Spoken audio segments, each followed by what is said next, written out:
ರೂಪಾಯಿ ನೀಡಿದೆ. STMC ನಿರ್ವಹಣೆ ಮತ್ತು ವಿದ್ಯಾರ್ಥಿ ನಿರ್ವಹಣೆಗೆ 500 ರೂಪಾಯಿ, ಒಟ್ಟು 1,000 ರೂಪಾಯಿ ನೀಡಿದೆ. ಒಟ್ಟು 69,800 ರೂಪಾಯಿ 2023-24 ಒಂದು ವರ್ಷದಲ್ಲಿ ನೀಡಿದೆ. ಅದನ್ನ ಹೇಗೆ ಖರ್ಚು ವೆಚ್ಚ ನಿರ್ವಹಣೆ ಆಗಿದೆ ಅಂತಕ್ಕಂಥದ್ದು. ಶಾಲಾ ಅನುದಾನ 10,624 ರೂಪಾಯಿ ಖರ್ಚು ಮಾಡಿದ್ದಾರೆ. ಕುಡಿಯುವ ನೀರು ಮತ್ತು ಸ್ವಚ್ಛತೆಗೆ 10,511 ರೂಪಾಯಿ ಖರ್ಚು ಮಾಡಿದ್ದಾರೆ. ಸೂ ಮತ್ತು ಸಾಕ್ಸು 7,570 ರೂಪಾಯಿ ಖರ್ಚು ಮಾಡಿದ್ದಾರೆ. ವಿಶೇಷ ಚೇತನ ಮಕ್ಕಳಿಗೆ 5,350 ರೂಪಾಯಿ ಖರ್ಚು ಮಾಡಿದ್ದಾರೆ. ಶಿಕ್ಷಕರ ಸಿರಿ 1,352 ರೂಪಾಯಿ ಖರ್ಚಾಗಿದೆ. ಆಮೇಲೆ STMC ಅನುದಾನ 500 ರೂಪಾಯಿ ಖರ್ಚಾಗಿದೆ. ಒಟ್ಟು 36,507 ರೂಪಾಯಿ ಖರ್ಚು ವೆಚ್ಚವನ್ನು ನಿರ್ವಹಣೆ ಮಾಡಿದ್ದಾರೆ. ಅದಕ್ಕೆ ತಕ್ಕಂತೆ ಆ ನಿರ್ವಹಣೆ ಹೇಗಾಗಿದೆ ಅಂತಕ್ಕಂಥದ್ದನ್ನ ನಾವು ದಾಖಲಾತಿಯೊಂದಿಗೆ ಪರಿಶೀಲನೆ ಮಾಡಬೇಕಾಗ್ತದೆ. ಅದಕ್ಕೆ ದಾಖಲಾತಿಯ ಖರೀದಿ ಬಿಲ್ಲುವಚಾರನ್ನ ನಿರ್ವಹಣೆ ಮಾಡಬೇಕು. ಅದನ್ನು ನಿರ್ವಹಣೆ ಮಾಡಿರ್ತಕ್ಕಂಥದ್ದು ಕಂಡು ಬಂದಿದೆ.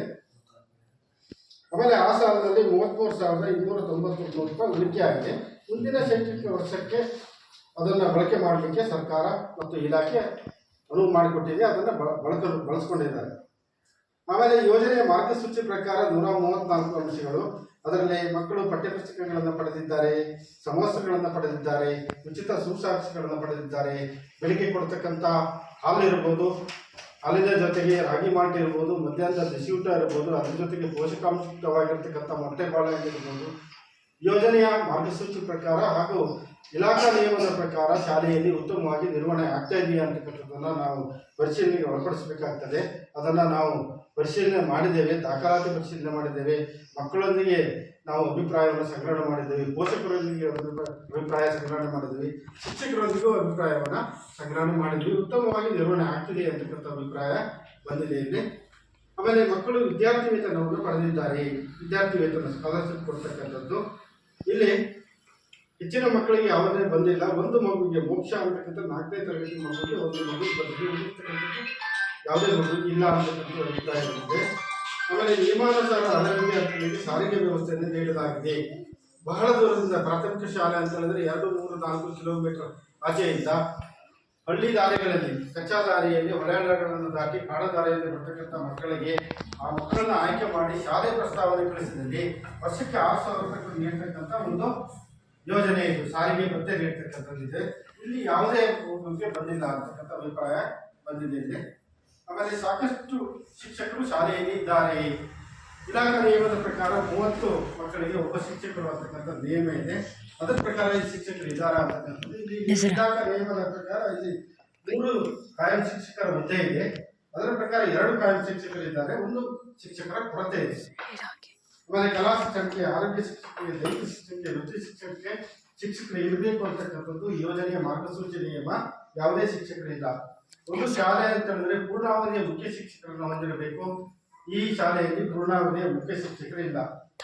ಒಂದು ಹಿರಿಯ ಪ್ರಾಥಮಿಕ ಶಾಲೆ ಅಂತ ಹೇಳಿದ್ರೆ ಒಂದು ವರ್ಷದಲ್ಲಿ, ಒಂದು ಶೈಕ್ಷಣಿಕ ವರ್ಷದಲ್ಲಿ 220 ದಿನಗಳ ಕೆಲಸವನ್ನು ನಿರ್ವಹಣೆ ಮಾಡಬೇಕು. ಇದು ಇಲಾಖಾ ನಿಯಮ, ಇದು ಕಡ್ಡಾಯ ನಿಯಮ ಇದೆ. ಈ ಶಾಲೆ 2023-24ರಲ್ಲಿ ಎಷ್ಟು ದಿನ ನಿರ್ವಹಣೆ ಆಗಿದೆ ಕೆಲಸ ದಿನಗಳು? 239 ದಿನಗಳನ್ನ ನಿರ್ವಹಣೆ ಆಗಿರ್ತಕ್ಕಂಥದ್ದು ದಾಖಲೆ ಇದೆ. ದಾಖಲೆಯನ್ನು ಪರಿಶೀಲನೆ ಮಾಡಿದ್ದೇವೆ. ಸದರಿ ಶಾಲೆಯ ಹಿಂದಿನ ಮಾಹಿತಿಗಳಲ್ಲಿ ವಿದ್ಯಾರ್ಥಿಗಳ ಸರಾಸರಿ ಹಾಜರಾತಿ 80%, ಅದಕ್ಕಿಂತ ಹೆಚ್ಚಿರ್ತಕ್ಕಂಥದ್ದು, ಕಡಿಮೆ ಇರ್ತಕ್ಕಂಥದ್ದು ನೋಡಬೇಕು. ಯಾಕಂದ್ರೆ ಮಕ್ಕಳ ಕಲಿಕೆಯ ಗುಣಮಟ್ಟ ಮಕ್ಕಳ ಹಾಜರಾತಿ ಮೇಲೆ ಇರ್ತದೆ. ಹೆಚ್ಚು ಹಾಜರಾತಿ ಇದ್ರೆ ಮಕ್ಕಳ ಕಲಿಕೆ ಗುಣಮಟ್ಟ ಉತ್ತಮವಾಗಿರ್ತದೆ ಅಂತಕ್ಕಂಥದ್ದು. ಈ ಶಾಲೆಯನ್ನು ನೋಡಿದಾಗ ಎಲ್ಲರೂ ಸಹ ಈ ವರ್ಷದ ಜೂನ್ ತಿಂಗಳಲ್ಲಿ ಇಲ್ಲಿಯವರೆಗೆ ಎಲ್ಲ ಮಕ್ಕಳ ಹಾಜರಾತಿ 80%ಕ್ಕಿಂತ ಹೆಚ್ಚಿರ್ತಕ್ಕಂಥದ್ದು ದಾಖಲಾತಿಯೊಂದಿಗೆ ನಮಗೆ ಗೊತ್ತಾಗಿದೆ. ಶಾಲೆಗೆ ಬರುವ ಮಾರ್ಗವು ಸುರಕ್ಷಿತವಾಗಿದೆಯೇ? ಯಾವುದಾದ್ರು ಕಠಿಣತರವಾಗಿರ್ತಕ್ಕಂಥ ಮಾರ್ಗದಲ್ಲಿ ಶಾಲೆಗೆ ಬರ್ತಾ ಇದ್ದಾರಾ? ಇಲ್ಲ ಅಂತಕ್ಕಂಥದ್ದು ಅಭಿಪ್ರಾಯ ಬಂದಿದೆ. ಮಕ್ಕಳನ್ನು ಅವರ ವಯಸ್ಸಿನ ಅನುಗುಣವಾಗಿ ತರಗತಿಗಳಿಗೆ ದಾಖಲಾತಿ ಮಾಡಿಕೊಳ್ಳಲಾಗಿದೆ. ಸರ್ಕಾರದ ನಿಯಮದ ಪ್ರಕಾರ ಅದರ ಪ್ರಕಾರ ದಾಖಲಾತಿ ಮಾಡಿಕೊಂಡಿದ್ದಾರೆ. ಸೂಕ್ತ ದಾಖಲೆಗಳಿಲ್ಲದ ಕಾರಣ ಶಾಲಾ ದಾಖಲಾತಿಯನ್ನು ನಿರಾಕರಿಸಲಾಗಿದೆ. ಒಂದು ಮಗು ಯಾವುದೇ ದಾಖಲೆ ಇಲ್ಲದೆ ಸರ್ಕಾರಿ ಶಾಲೆಗೆ ದಾಖಲಾತಿ ಬಂದಾಗ ದಾಖಲಾತಿಯನ್ನು ನಿರಾಕರಿಸುವುದಿಲ್ಲ ಶಾಲೆ. ಕನಿಷ್ಠ 1 ದಾಖಲಾತಿಯನ್ನು ಪಡ್ಕೊಂಡು ಆ ಮಗುವನ್ನು ದಾಖಲಾತಿ ಮಾಡಿಕೊಳ್ಬೇಕಾಗ್ತದೆ. ಯಾವುದೇ ಮಗು ಇಲ್ಲ ಅಂತಕ್ಕಂಥದ್ದು. ಹೆಚ್ಚಿನ ಮಕ್ಕಳು ಶಾಲೆಯಿಂದ ಹೊರಗಿದ್ದಾರೆಯೇ? ಯಾವುದಾರ ಮಗು ಶಾಲೆಗೆ ಬರುವುದಕ್ಕೆ ಅರ್ಹತೆ ಇರತಕ್ಕಂಥ ಮಗು ಶಾಲೆಯಿಂದ ಹೊರಗಿದೆಯಾ ಅಂತಕ್ಕಂಥದ್ದು ಯಾವುದೂ ಇಲ್ಲ ಅಂತಕ್ಕಂಥದ್ದು. ಶಾಲೆಗೆ ದಾಖಲಾಗಿ ನಂತರ ಹೊರಗುಳಿದ ಮಕ್ಕಳ ಸಂಖ್ಯೆ ಏನಾದರೂ ಇದೆಯಾ? ಯಾವುದೂ ಇಲ್ಲ ಅಂತಕ್ಕಂಥದ್ದು ಅಭಿಪ್ರಾಯ ಬಂದಿದೆ. ಮಕ್ಕಳನ್ನು ಹೊರ ಹಾಕಿರುವ ಸಂಖ್ಯೆ ಏನಾದರೂ ಇದೆಯಾ? ದುರ್ಬಲ ವರ್ಗದ ಮಕ್ಕಳಿಗೆ ತಾರತಮ್ಯವನ್ನು ಮಾಡಲಾಗ್ತಿದೆ. ಎಲ್ಲ ಮಕ್ಕಳು ಗಂಡು ಹೆಣ್ಣು ಯಾವುದೇ ಲಿಂಗ ತಾರತಮ್ಯವಿಲ್ಲದೆ, ಜಾತಿ ಭೇದವಿಲ್ಲದೆ, ಬಡವ ಬಲ್ಲಿದ ಇರತಕ್ಕಂಥ ಭೇದವಿಲ್ಲದೆ ಸಮಾನ ಶಿಕ್ಷಣ ನೀಡ್ತಕ್ಕಂಥದ್ದು. ಹಾಗಾಗಿ ಇದು ಆ ರೀತಿಯಾಗಿರ್ತಕ್ಕಂಥದ್ದು ಯಾವುದೇ ವ್ಯವಸ್ಥೆ ಇಲ್ಲ ಅಂತಕ್ಕಂಥದ್ದು. ಮಕ್ಕಳಿಗೆ ದೈಹಿಕ ಶಿಕ್ಷಣ ನೀಡಲಾಗ್ತಿದೆಯೇ? ತರಗತಿ ಕೊಠಡಿಗಳಲ್ಲಿ ಶಿಕ್ಷಕರು ಯಾವುದೇ ಕಠಿಣತರವಾಗಿರ್ತಕ್ಕಂಥ ಶಿಕ್ಷಣ ನೀಡಿ ಪಾಠ ಪ್ರವಚನಗಳನ್ನು ನಿರ್ವಹಣೆ ಮಾಡುವಾಗಿಲ್ಲ. ಇದು ಇಲ್ಲ ಅಂತಕ್ಕಂಥದ್ದು ಅಭಿಪ್ರಾಯ ಬಂದಿದೆ. ಮಕ್ಕಳನ್ನು ಮಾನಸಿಕ ಕಿರುಕುಳಕ್ಕೆ ಒಳಪಡಿಸಲಾಗ್ತಿದೆ. ತರಗತಿ ಕೊಠಡಿಯಲ್ಲಾಗಲಿ ಶಾಲಾ ಪರಿಸರದಲ್ಲಾಗಲಿ ಯಾವುದೇ ಮಾನಸಿಕ ಕಿರುಕುಳಕ್ಕೆ ಒಳಪಡಿಸುವಂತಿಲ್ಲ, ಇಲ್ಲ ಅಂತಕ್ಕಂಥ ಅಭಿಪ್ರಾಯ ಬಂದಿದೆ. ಮಕ್ಕಳನ್ನು ಲೈಂಗಿಕ ಕಿರುಕುಳಕ್ಕೆ ಒಳಪಡಿಸಲಾಗ್ತಿದೆಯೇ? ಇದು ಅತ್ಯಂತ ಪ್ರಮುಖವಾಗಿರ್ತಕ್ಕಂಥ ಅಂಶ. ಈ ರೀತಿಯಾಗಿರ್ತಕ್ಕಂಥ ಘಟನೆಗಳು ನಡೆದಿರ್ತಕ್ಕಂಥದ್ದು ನಾವು ಬೇರೆ ಬೇರೆ ಪ್ರದೇಶಗಳಲ್ಲಿ ಅನೇಕ ಮಾಧ್ಯಮಗಳ ಮೂಲಕ, ಪತ್ರಿಕೆಗಳ ಮೂಲಕ ತಿಳ್ಕೊಂಡಿದ್ದೀವಿ. ಮಕ್ಕಳೆಲ್ಲ ಆ ರೀತಿಯಾಗಿರ್ತಕ್ಕಂಥ ಏನಾದರೂ ಘಟನೆ ಆದರೆ ಮಗು ಏನಾಗ್ತದೆ, ಕಲಿಕೆಯಲ್ಲಿ ಹಿಂದೆ ಇರ್ತದೆ, ಆಮೇಲೆ ಶಾಲೆಯಲ್ಲಿ ಬಿಡ್ತಕ್ಕಂಥ ಶಿಕ್ಷಣವನ್ನ ಕಲಿತಕ್ಕಂಥ ಒಂದು ಸಂದರ್ಭಗಳೇ ಬರ್ತದೆ. ಹಾಗಾಗಿ ಈ ರೀತಿಯಾಗಿರ್ತಕ್ಕಂಥದ್ದು ಏನಾದ್ರು ನಡೆದಿದೆಯಾ ಅಂತಕ್ಕಂಥದ್ದು ನಾವು ಪರಿಶೀಲನೆ ಮಾಡಿದ್ರೆ ಯಾವುದೂ ಇಲ್ಲ ಅಂತಕ್ಕಂಥ ಅಭಿಪ್ರಾಯ ಬಂದಿದೆ. ಏನಾದ್ರು ಇದ್ರೆ ನೀವು ಗ್ರಾಮ ಸಭೆಯಲ್ಲಿ ಪ್ರಸ್ತಾಪ ಮಾಡಬಹುದು. ಆಮೇಲೆ ವಿಶೇಷ ಅಗತ್ಯವುಳ್ಳ ಮಕ್ಕಳನ್ನು ಗುರುತಿಸಿ ಮೌಲ್ಯಾಂಕನ ಮಾಡಲಾಗಿದೆ. ಅಂಗವಿಕಲ ಮಕ್ಕಳು ಏನಾದ್ರು ಇದ್ರೆ ಅವರನ್ನು ಗುರುತು ಮಾಡಿ ಅವರನ್ನು ಮೌಲ್ಯಾಂಕನ ನಡೆಸಬೇಕಾಗ್ತದೆ. ಯಾವುದೂ ಇಲ್ಲ ಅಂತಕ್ಕಂಥ ಅಭಿಪ್ರಾಯ ಬಂದಿದೆ. ಆಮೇಲೆ ಎಲ್ಲ ಹವಾಮಾನದಿಂದ ಸುರಕ್ಷಿತವಾದ ಶಾಲಾ ಕಟ್ಟಡ ಇದೆಯೇ? ಮಕ್ಕಳು ಗುಣಮಟ್ಟದ ಶಿಕ್ಷಣ ಸಿಗಬೇಕಾದ್ರೆ ಒಂದು ಉತ್ತಮವಾಗಿರ್ತಕ್ಕಂಥ ಶಾಲಾ ಪರಿಸರ ಇರಬೇಕು ಅಂತಕ್ಕಂಥದ್ದು ಈ ಯೋಜನೆಯ ನಿಯಮ. ಅದರ ಪ್ರಕಾರ ನಾವು ನೋಡಿದರೆ ಇಲ್ಲಿ ಇತ್ತೀಚೆಗೆ ಆಗಿರ್ತಕ್ಕಂಥ ಹೊಸ ಕಟ್ಟಡ ಎಲ್ಲ ಉತ್ತಮವಾಗಿರ್ತಕ್ಕಂಥ ತರಗತಿ ಕೊಠಡಿಗಳಿದೆ, ಪಾಠೋಪಕರಣಗಳಿದೆ, ಪೀಠೋಪಕರಣಗಳಿದೆ, ಉತ್ತಮವಾಗಿರ್ತಕ್ಕಂಥದ್ದು 7 ತರಗತಿ ಕೊಠಡಿ ಇದೆ, 1 ಅಡುಗೆ ಕೊಠಡಿ ಇದೆ, 1 ದಾಸ್ತಾನು ಕೊಠಡಿ ಇದೆ. ಇತ್ತೀಚೆಗೆ ಆಗಿರ್ತಕ್ಕಂಥ ಒಂದು ಶಾಲಾ ಕೊಠಡಿ ಆಗಿರೋದ್ರಿಂದ ಉತ್ತಮವಾಗಿರ್ತಕ್ಕಂಥ ಕೊಠಡಿಗಳಿರ್ತಕ್ಕಂಥದ್ದು ಕಂಡು ಬಂದಿದೆ. ಆಮೇಲೆ ಬಾಲಕರಿಗೆ ಸಾಕಷ್ಟು ಶೌಚಾಲಯದ ವ್ಯವಸ್ಥೆ ಇದೆಯೇ? ಬಾಲಕಿಯರಿಗೆ ಸಾಕಷ್ಟು ಶೌಚಾಲಯದ ವ್ಯವಸ್ಥೆ ಇದೆಯೇ? ಶೌಚಾಲಯದಲ್ಲಿ ನೀರಿನ ವ್ಯವಸ್ಥೆ ಇದೆಯೇ ಮತ್ತು ಬಳಕೆಗೆ ಯೋಗ್ಯವಾಗಿದೆಯೇ ಅಂತಕ್ಕಂಥದ್ದನ್ನು ನಾವು ಪರಿಶೀಲನೆ ಮಾಡಬೇಕಾಗ್ತದೆ. ಏಕೆಂತಂದರೆ ಒಂದು ಶಾಲೆ ಅಂತ ಹೇಳಿದ್ರೆ ಮಕ್ಕಳಿಗೆ ಗುಣಮಟ್ಟದ ಶಿಕ್ಷಣ ದೊರೆಯಬೇಕಾದ್ರೆ ಶೌಚಾಲಯ ಅತ್ಯಂತ ಪ್ರಮುಖವಾಗಿರ್ತಕ್ಕಂಥದ್ದು. ಒಂದು ಉತ್ತಮವಾಗಿರ್ತಕ್ಕಂಥ ಪ್ರತ್ಯೇಕವಾಗಿರ್ತಕ್ಕಂಥ ಗಂಡು ಮಕ್ಕಳಿಗೆ ಮತ್ತು ಹೆಣ್ಣು ಮಕ್ಕಳಿಗೆ ಪ್ರತ್ಯೇಕವಾಗಿರ್ತಕ್ಕಂಥ ಶೌಚಾಲಯ ಇರಬೇಕು. ಶೌಚಾಲಯದಲ್ಲಿ ಯಾವಾಗಲೂ ನೀರಿನ ವ್ಯವಸ್ಥೆ ಇರಬೇಕು ಮತ್ತು ಬಳಕೆಗೆ ಯೋಗ್ಯವಾಗಿರಬೇಕು ಅಂತಕ್ಕಂಥದ್ದು. ಆಗ ಮಗು ಹೆಚ್ಚಿನ ಕಲಿಕೆಯಲ್ಲಿ ಪಾಲ್ಗೊಳ್ತದೆ ಅಂತಕ್ಕಂಥದ್ದು. ಅಕಸ್ಮಾತ್ ಏನಾದರೂ ಶೌಚಾಲಯವನ್ನು ಬಳಸಲಿಕ್ಕೆ ಆಗೋದಿಲ್ಲ, ಶೌಚಾಲಯಕ್ಕೆ ಅಲ್ಲಿ ಸ್ವಚ್ಛತೆ ಇಲ್ಲ ಅಂತಂದರೆ ಮಗು ಶೌಚಾಲಯವನ್ನು ಬಳಸೋದಿಲ್ಲ, ಹಾಗೆ ತರಗತಿ ಕೊಠಡಿಯಲ್ಲಿ ಬಂದು ಕೂತ್ಕೊಳ್ತದೆ. ಆಗ ಏನಾಗ್ತದೆ, ಶೌಚವನ್ನು ಕಟ್ಕೊಳ್ಳೋದ್ರಿಂದ ಶಿಕ್ಷಕರ ಪಾಠ ಪ್ರವಚನದಲ್ಲಿ ಮಗು ಪಾಲ್ಗೊಳ್ಳೋದಿಲ್ಲ, ಕಲಿಕೆಯಲ್ಲಿ ಹಿಂದೆ ಬೀಳ್ತದೆ ಅಂತಕ್ಕಂಥದ್ದು. ಅದಲ್ಲದೆ ಆರೋಗ್ಯದ ಮೇಲೆ ಪರಿಣಾಮವನ್ನು ಬೀರ್ತದೆ. ಹಾಗಾಗಿ ಒಂದು ಉತ್ತಮವಾಗಿರ್ತಕ್ಕಂಥ ಶೌಚಾಲಯವನ್ನು ಹೊಂದಿರಬೇಕು ಅಂತಕ್ಕಂಥ ನಿಯಮ ಇದೆ. ಅದರ ಪ್ರಕಾರ ನಾವು ಇಲ್ಲಿ ಶೌಚಾಲಯವನ್ನು ನೋಡಿದ್ವಿ. ಸಾಮಾನ್ಯ ಮಧ್ಯಮ ದರ್ಜೆಯ ಒಂದು ಶೌಚಾಲಯ ಇದೆ. ಆದರೆ ನಾವು ಮೊನ್ನೆ 2 ದಿನ ಬಂದಾಗ ಶೌಚಾಲಯದಲ್ಲಿ ನೀರಿನ ವ್ಯವಸ್ಥೆ ಇತ್ತು, ಈ ದಿನ ನೀರಿಲ್ಲ ಅದೇ. ಆಮೇಲೆ ವಿಶೇಷ ಅಗತ್ಯವುಳ್ಳ ಮಕ್ಕಳು ಬಳಸುವಂತ ಶೌಚಾಲಯ ಇದೆಯೇ ಅಂತಕ್ಕಂಥದ್ದು. ವಿಶೇಷ ಅಗತ್ಯವುಳ್ಳ ಬಳಸುವಂತ ಶೌಚಾಲಯವನ್ನು ಶಾಲೆ ಹೊಂದಿರಬೇಕು ಅಂತಕ್ಕಂಥ ನಿಯಮ ಇದೆ. ಆ ರೀತಿಯಾಗಿ ಶೌಚಾಲಯ ಇಲ್ಲ. ಶಾಲೆಯಲ್ಲಿ ಸಾಕಷ್ಟು ಪ್ರಮಾಣದಲ್ಲಿ ನೀರಿನ ಸೌಲಭ್ಯ ಇದೆಯೇ? ಒಂದು ಶಾಲೆ ಅಂತ ಹೇಳಿದ್ರೆ ಮಕ್ಕಳಿಗೆ ಶುದ್ಧ ಕುಡಿಯುವ ನೀರನ್ನು ಒದಗಿಸಬೇಕು ಅಂತಕ್ಕಂಥದ್ದು. ಅದಲ್ಲದೆ ಮಧ್ಯಾಹ್ನ ಬಿಸಿಯೂಟದಿಂದ ಶುದ್ಧವಾದ ನೀರನ್ನು ಉಪಯೋಗಿಸಿಕೊಂಡು ಆಹಾರವನ್ನು ತಯಾರು ಮಾಡಬೇಕಾಗ್ತದೆ. ಯಾಕೆಂದ್ರೆ ಮಕ್ಕಳ ಉತ್ತಮವಾಗಿರ್ತಕ್ಕಂಥ ಆರೋಗ್ಯ ಇದ್ದರೆ ಮಕ್ಕಳು ಕಲಿಕೆಯಲ್ಲಿ ಹೆಚ್ಚಾಗಿ ಪಾಲ್ಗೊಳ್ತಾರೆ ಅಂತಕ್ಕಂಥದ್ದು. ಅದಕ್ಕಾಗಿ ಒಂದು ಉತ್ತಮವಾಗಿರ್ತಕ್ಕಂಥ ಶುದ್ಧ ಕುಡಿಯುವ ನೀರಿನ ವ್ಯವಸ್ಥೆಯನ್ನ ಶಾಲೆ ಹೊಂದಿರಬೇಕು ಅಂತಕ್ಕಂಥ ನಿಯಮ ಇದೆ. ಇಲ್ಲಿ ಇಲ್ಲಿ ಉತ್ತಮವಾಗಿರ್ತಕ್ಕಂಥ ನೀರಿನ ವ್ಯವಸ್ಥೆ ಇದೆ. ಆಮೇಲೆ ಶುದ್ಧೀಕರಿಸಿದಂಥ ವ್ಯವಸ್ಥೆ ವಾಟರ್ ಫಿಲ್ಟರ್ಗಳ ಮೂಲಕ ಶುದ್ಧೀಕರಿಸಿ ಮಕ್ಕಳಿಗೆ ನೀಡಲಾಗ್ತಿದೆ. ಅದೇ ರೀತಿ ಮಧ್ಯಾಹ್ನ ಬಿಸಿಯೂಟದಿಂದ ಶುದ್ಧ ನೀರನ್ನು ಉಪಯೋಗಿಸಿಕೊಂಡು ಮಾಡ್ತೀವಿ ಅಂತಕ್ಕಂಥ ಅಭಿಪ್ರಾಯ ಬಂದಿದೆ ಇಲ್ಲಿ. ಆಮೇಲೆ ಕುಡಿಯುವ ನೀರಿನ ಗುಣಮಟ್ಟ ಉತ್ತಮವಾಗಿದೆ. ಪ್ರತಿ 6 ತಿಂಗಳಿಗೊಮ್ಮೆ ಮಕ್ಕಳು ಉಪಯೋಗಿಸತಕ್ಕಂಥ ನೀರನ್ನು ಪರೀಕ್ಷೆಗೊಳಪಡಿಸಬೇಕಾಗ್ತದೆ ಶಾಲೆ. ಅದು ಕುಡಿಯುವುದಕ್ಕೆ ಯೋಗ್ಯವಾಗಿದೆಯಾ ಅಥವಾ ಮಧ್ಯಾಹ್ನ ಆಹಾರ ತಯಾರಿಕೆ ಯೋಗ್ಯವಾಗಿದೆಯಾ ಅಂತಕ್ಕಂಥದ್ದನ್ನ ಅದನ್ನ ಮಾಡ್ತಾ ಇದ್ದಾರೆ. ಅದಕ್ಕೆ ಸಂಬಂಧಪಟ್ಟಿರ್ತಕ್ಕಂಥ ದಾಖಲೆಯನ್ನು ನಿರ್ವಹಣೆ ಮಾಡಬೇಕು, ಅದನ್ನ ಮಾಡಿದ್ದಾರೆ ಇಲ್ಲಿ. ಶಾಲೆಯಲ್ಲಿ ವಿದ್ಯುತ್ ಸಂಪರ್ಕ ಇದೆಯೇ? ಒಂದು ಶಾಲೆ ಅಂತ ಹೇಳಿದ್ರೆ ಮಕ್ಕಳು ಕಲಿಕೆಯಲ್ಲಿ ಭಾಗವಹಿಸಬೇಕಾದ್ರೆ ತರಗತಿ ಕೊಠಡಿಯಲ್ಲಿ ಸ್ವಾಭಾವಿಕ ಬೆಳಕಿರಬೇಕು. ಅದರ ಜೊತೆಗೆ ಕೃತಕವಾಗಿರ್ತಕ್ಕಂಥ ಬೆಳಕಿನ ಅವಶ್ಯಕತೆ ಇದೆ. ಹಾಗಾಗಿ ಶಾಲೆ ವಿದ್ಯುತ್ ಸಂಪರ್ಕವನ್ನು ಹೊಂದಿರಬೇಕು ಅಂತಕ್ಕಂಥ ನಿಯಮ ಇದೆ. ಎಲ್ಲ ವಿದ್ಯುತ್ ಸಂಪರ್ಕ ಇದೆ. ಎಲ್ಲ ತರಗತಿ ಕೊಠಡಿಗಳಲ್ಲಿ ವಿದ್ಯುತ್ ಸಂಪರ್ಕ ಕಾರ್ಯನಿರ್ವಹಿಸ್ತಾ ಇದೆ. ಶಾಲಾ ಆವರಣದಲ್ಲಿ ಆಟದ ಮೈದಾನ ಇದೆಯೇ? ಮಕ್ಕಳು ಪಠ್ಯೇತರವಾಗಿರ್ತಕ್ಕಂಥ ಚಟುವಟಿಕೆಗಳಲ್ಲಿ ಅದರಲ್ಲೂ ಕ್ರೀಡಾ ಚಟುವಟಿಕೆಗಳಲ್ಲಿ ಭಾಗವಹಿಸಬೇಕು ಅಂತಕ್ಕಂಥದ್ದು. ಆಟದ ಮೈದಾನ ಇದೆ ಅಂತಕ್ಕಂಥದ್ದು.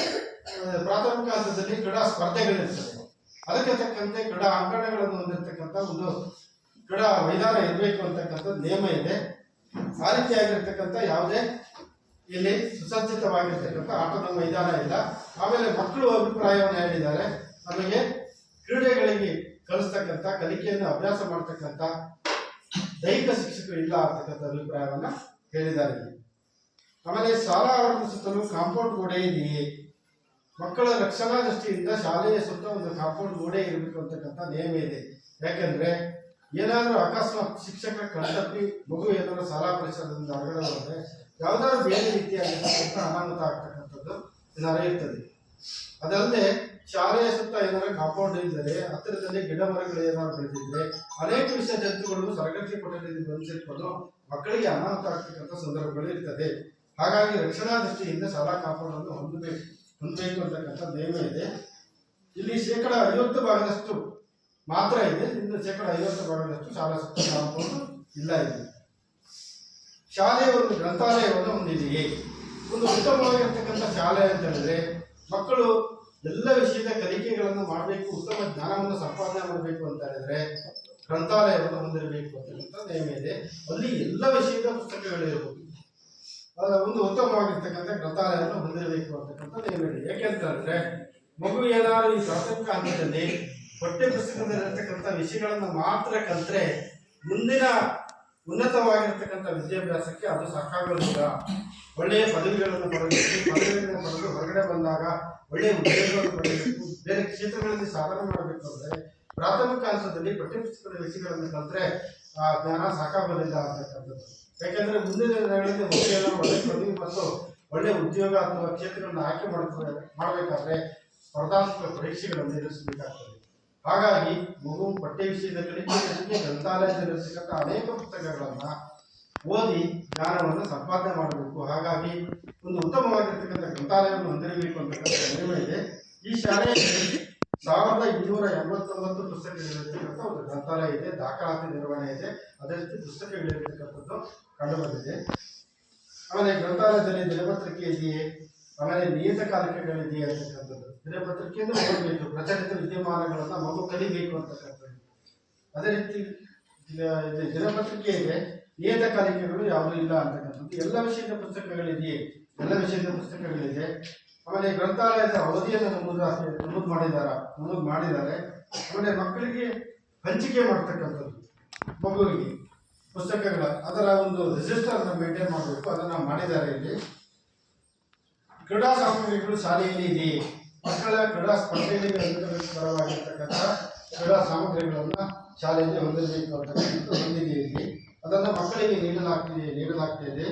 ಎಲ್ಲ ತರಗತಿಗಳಲ್ಲಿ ಬೋಧನಾ ಕಲಿಕಾ ಸಾಮಗ್ರಿಗಳು ಲಭ್ಯವಿದೆಯೇ? ಶಿಕ್ಷಕರು ಪಾಠ ಪ್ರವಚನಗಳನ್ನು ಮಕ್ಕಳಿಗೆ ಮಾಡಬೇಕಾದ್ರೆ, ಮಕ್ಕಳಿಗೆ ಪರಿಣಾಮಕಾರಿಯಾಗಿರ್ತಕ್ಕಂಥ ಕಲಿಕೆ ಆಗಬೇಕಾದ್ರೆ ಬೋಧನಾ ಕಲಿಕಾ ಸಾಮಗ್ರಿಗಳನ್ನು ಬಳಸಿಕೊಂಡು ಪಾಠ ಪ್ರವಚನಗಳನ್ನು ನಿರ್ವಹಣೆ ಮಾಡಬೇಕಾಗ್ತದೆ. ಅದನ್ನು ಮಾಡ್ತೀವಿ ಅಂತಕ್ಕಂಥ ಅಭಿಪ್ರಾಯವನ್ನ ಶಿಕ್ಷಕರು ಹೇಳಿದ್ದಾರೆ, ಮಕ್ಕಳು ಹೇಳಿದ್ದಾರೆ. ಆಮೇಲೆ ಡಿಜಿಟಲ್ ಮೂಲ ಸೌಕರ್ಯಗಳು ಲಭ್ಯವಿದೆಯೇ?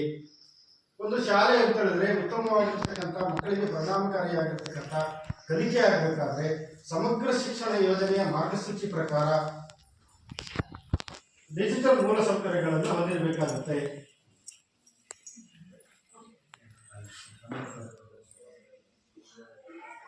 ಡಿಜಿಟಲ್ ಮೂಲ ಸೌಕರ್ಯಗಳನ್ನು ಹೊಂದಿರಬೇಕಾಗುತ್ತೆ ಅಂದ್ರೆ ಕಂಪ್ಯೂಟರ್ಗಳಿರಬೇಕು, ಲ್ಯಾಪ್ಟಾಪ್ಗಳಿರಬೇಕು, ಆಮೇಲೆ ಪ್ರೊಜೆಕ್ಟರ್ಗಳಿರಬೇಕು, ಸ್ಮಾರ್ಟ್ ಬೋರ್ಡ್ಗಳಿರಬೇಕು, ಸ್ಮಾರ್ಟ್ ಟಿವಿಗಳಿರಬೇಕು. ಶಿಕ್ಷಕರು ಹೇಗೆ ಪಾಠ ಪ್ರವಚನಗಳನ್ನು ನಿರ್ವಹಣೆ ಮಾಡ್ತಾರೋ ಅದೇ ರೀತಿ ಇವುಗಳ ಮೂಲಕ ಪಾಠ ಪ್ರವಚನಗಳನ್ನು ನಿರ್ವಹಣೆ ಮಾಡತಕ್ಕಂಥ ಪಠ್ಯದಲ್ಲಿರ್ತಕ್ಕಂಥ ವಿಷಯಗಳಲ್ಲದೆ ಬೇರೆ ಬೇರೆ ಪಠ್ಯೇತರವಾಗಿರ್ತಕ್ಕಂಥ ಎಲ್ಲ ವಿಷಯಗಳನ್ನು ಅಳವಡಿಸಿಕೊಂಡು ಮಕ್ಕಳಿಗೆ ಗುಣಮಟ್ಟದ ಶಿಕ್ಷಣ ನೀಡಲಿಕ್ಕೆ ಈ ಡಿಜಿಟಲ್ ಮೂಲಸೌಕರ್ಯಗಳು ಉತ್ತಮವಾಗಿರ್ತಕ್ಕಂಥ ಕಲಿಕೆಯನ್ನು ಮಾಡ್ತಾರೆ. ಹಾಗಾಗಿ ಡಿಜಿಟಲ್ ಮೂಲಸೌಕರ್ಯಗಳು ಇರಬೇಕು ಅಂತಕ್ಕಂಥ ನಿಯಮ ಇದೆ. ಅದರ ಪ್ರಕಾರ ನಿಮ್ಮ ಶಾಲೆಯಲ್ಲಿ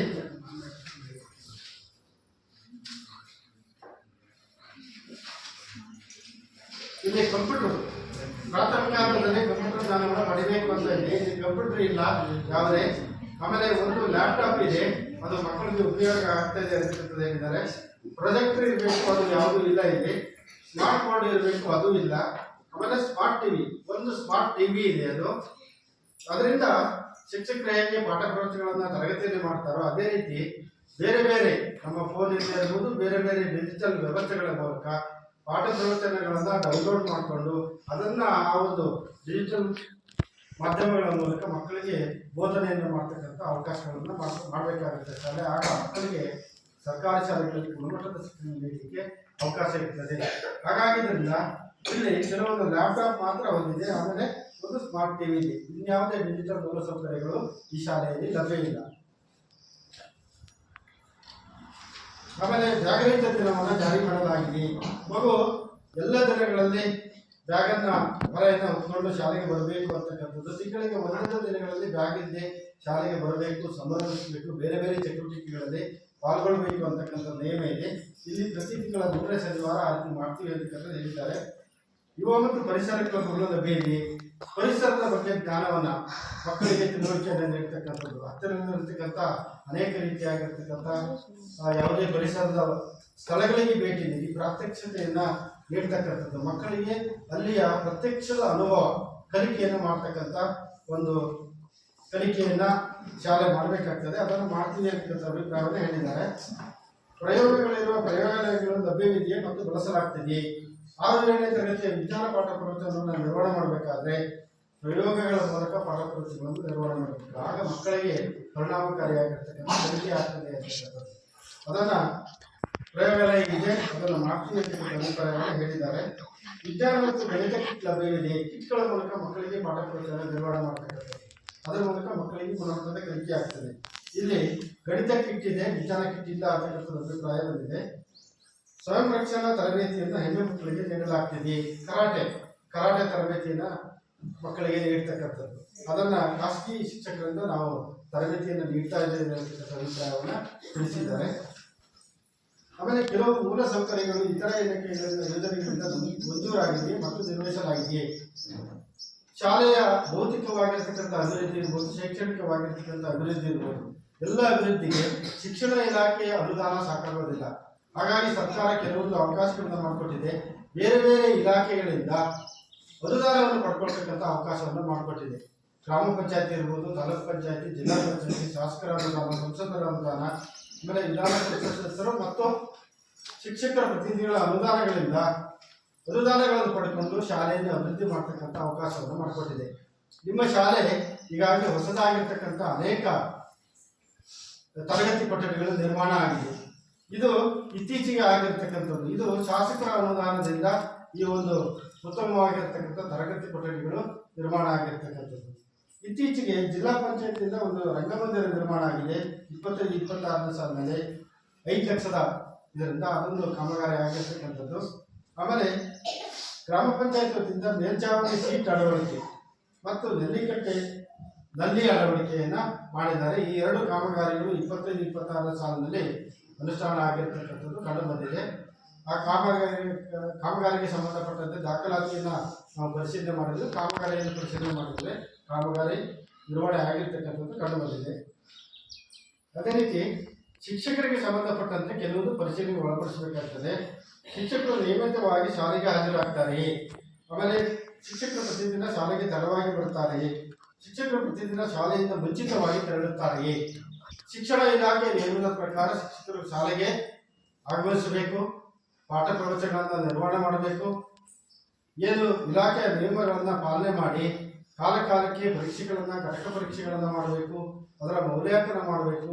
ಮಗು ಯಾವ ಹಂತದಲ್ಲಿದೆ ಅಂತಕ್ಕಂಥದ್ದನ್ನು ಮಗುವಿಗೆ ತಿಳಿಸಬೇಕು, ಮಗುವಿನ ಪೋಷಕರಿಗೆ ತಿಳಿಸಬೇಕು. ಎಲ್ಲ ಚಟುವಟಿಕೆಗಳನ್ನು ಶಿಕ್ಷಕರು ನಿರ್ವಹಣೆ ಮಾಡಬೇಕಾಗ್ತದೆ. ಅದರ ಪ್ರಕಾರ ನಾವು ಇದನ್ನು ಪರೀಕ್ಷೆಯನ್ನು ಒಳಪಡಿಸಿದಾಗ ಎಲ್ಲ ಅಂಶಗಳನ್ನು ನಿರ್ವಹಣೆ ಮಾಡಲಾಗ್ತಿದೆ ಅಂತಕ್ಕಂಥ ಅಭಿಪ್ರಾಯ ಬಂದಿದೆ. ಆಮೇಲೆ ಶಾಲೆಯಲ್ಲಿ ಸಾಕಷ್ಟು ಶಿಕ್ಷಕರಿದ್ದಾರೆ ಅಂತಕ್ಕಂಥದ್ದನ್ನ ನಾವು ಪರಿಶೀಲನೆ ಮಾಡಬೇಕಾಗ್ತದೆ. ಇಲ್ಲಿ ಶಿಕ್ಷಣ ಇಲಾಖೆ ನಿಯಮಾವಳಿಗಳ ಪ್ರಕಾರ 3 ಶಿಕ್ಷಕರು ಇರಬೇಕು ಅಂತಕ್ಕಂಥ ನಿಯಮ ಇದೆ. ಅಲ್ಲಿ 2 ಶಿಕ್ಷಕರು ಕಾಯಂ ಶಿಕ್ಷಕರಿದ್ದಾರೆ, 1 ಶಿಕ್ಷಕರ ಕೊರತೆ ಇದೆ. ಇತ್ತೀಚೆಗೆ ಶಿಕ್ಷಕರು ತರಬೇತಿಗಳನ್ನು ಪಡೆದಿದ್ದಾರೆ. ಮಕ್ಕಳಿಗೆ ಗುಣಮಟ್ಟದ ಶಿಕ್ಷಣ ದೊರೆಯಬೇಕಾದ್ರೆ ಹಾಗಾಗಿ ಇಲಾಖೆ ಏನು ಮಾಡ್ತಾ ಇದ್ದಾರೆ, ಅವರ ಕಾರ್ಯಕ್ಷಮತೆಯನ್ನು ಹೆಚ್ಚಿಸಲು ಇಲಾಖೆ ಕೆಲವೊಂದು ತರಬೇತಿಗಳನ್ನು ನೀಡುತ್ತದೆ. ಆ ರೀತಿಯಾಗಿರ್ತಕ್ಕಂಥ ತರಬೇತಿಯನ್ನು ಯಾರಾದರೂ ಶಿಕ್ಷಕರು ಪಡೆದಿದ್ದಾರೆ ಅಂತಕ್ಕಂಥದ್ದನ್ನು ನೋಡಿದಾಗ ಒಬ್ಬ ಶಿಕ್ಷಕರು TILP ತರಬೇತಿಯಿಂದ ಪಡೆದಿರ್ತಕ್ಕಂಥದ್ದು ಇಲ್ಲಿ ಕಂಡುಬಂದಿದೆ.